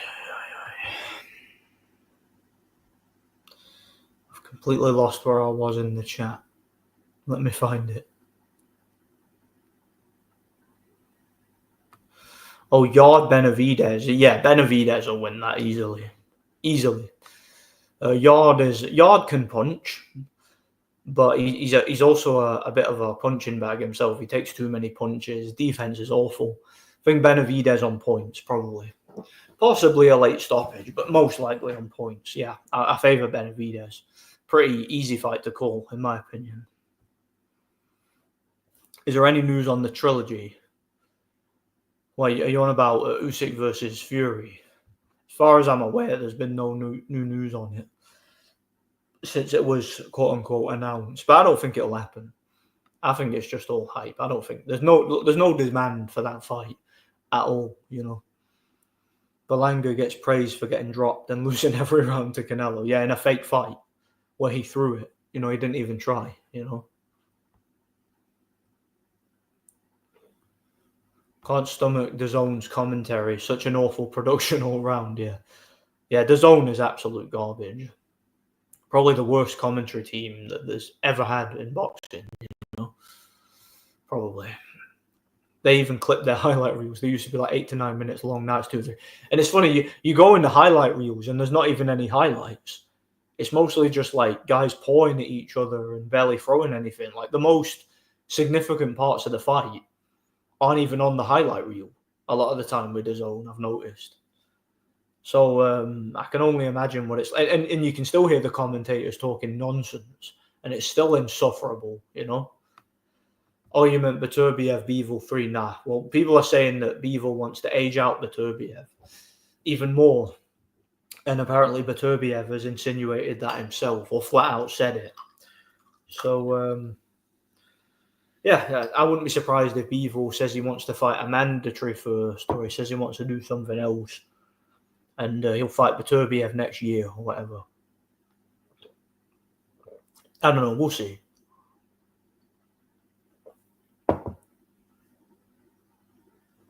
I kind of feel like if that fight's ever going to happen, it should happen next, and there's no need for them to fight anybody else in between. I don't think so.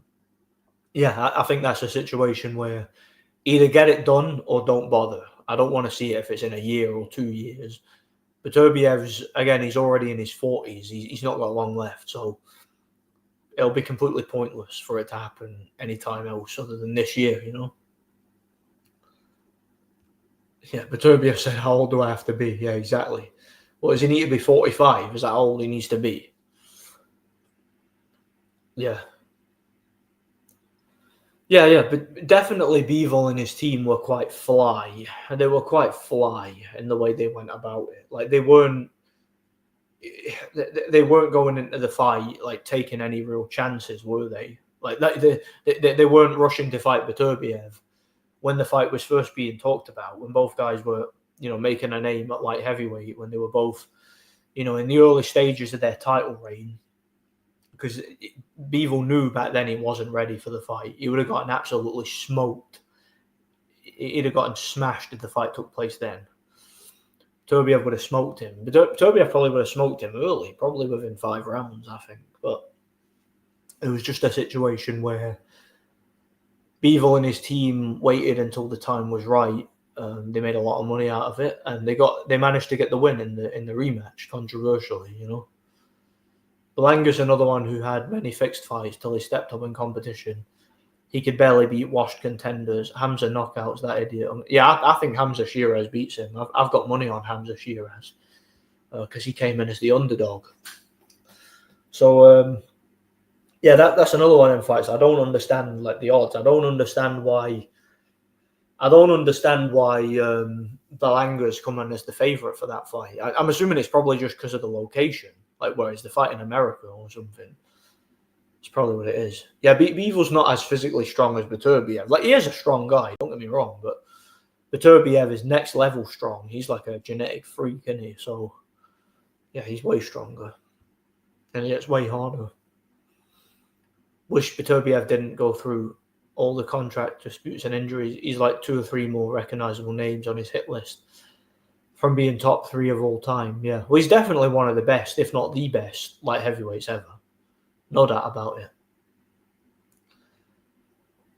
Why is Fury being a weirdo buying a sex doll and putting Fury's face on? I don't know. I've not seen that. That's the first I've heard of it. Realistically, Bum Langer is even below the level of Amma Williams. Yeah, I would have thought so anyway, because nobody recognizes Belanga as being a good fighter, do they? Like Belanga's generally seen as a bit of a joke, isn't he? He's seen as a bit of a laughing stock in boxing right now, as far as I can tell, you know. So I was surprised to see he was the favourite, you know.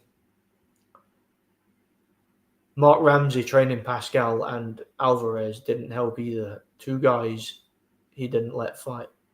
2 guys he didn't fight. Oh, right, yeah. 2 light heavyweights that Beterbiev also didn't fight, yeah, because they had the same coach. Yeah, when you got the same coach as a fighter, it's very, very awkward when there's talks of you fighting that person. And I'm sure they all sparred together and all that. So, yeah, it is what it is. Probably. Belanga was the favourite at the start. Then the bookies switched it to Shiraz. Oh, did they? Well, I bet on Shiraz when he was the underdog. I got it in early. Well, I don't know about that because Moses is fighting Dillian White next, which is a major step up. You know, I know Dillian White's shot, but he's a step up from the guys that Atalm has been fighting, you know. So it's a decent test for him, I'd say. Beterbiev needs to learn Makhmudov some boxing skill. Yeah, Makhmudov, like, he's just a big tough guy who can punch, but he's got poor stamina and no real skill because he's not developed it. He just got used to knocking out cans, didn't he? So that's what happened, you know. The guy celebrates losing every round to Canelo, real fight or not. Yeah, because he knows he's not that good. He's just a...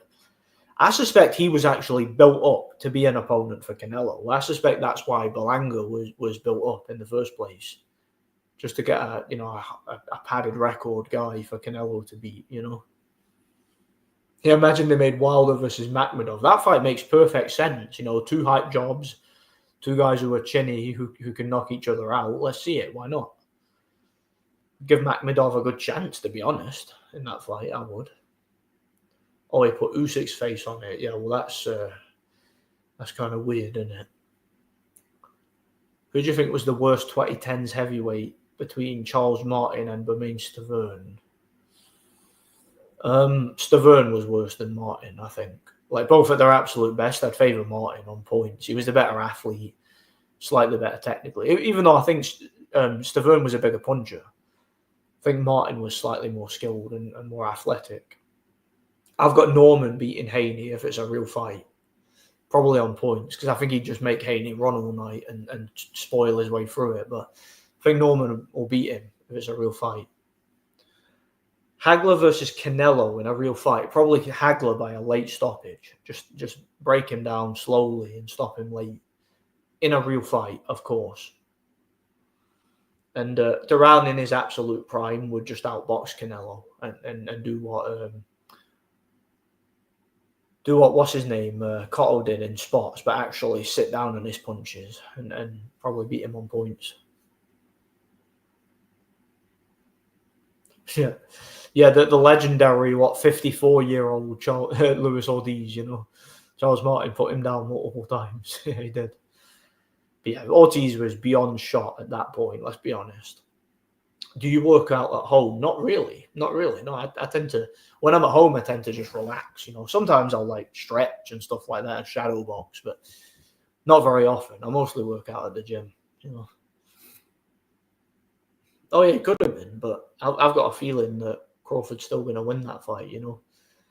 I think it's set up for him, personally, because I think he's got more political upside at the moment with that unbeaten record, you know. Anyway, on that note, guys, I think I'm going to wrap this one up. So, yeah, thanks for stopping by, everybody. Apologies for the inactivity again.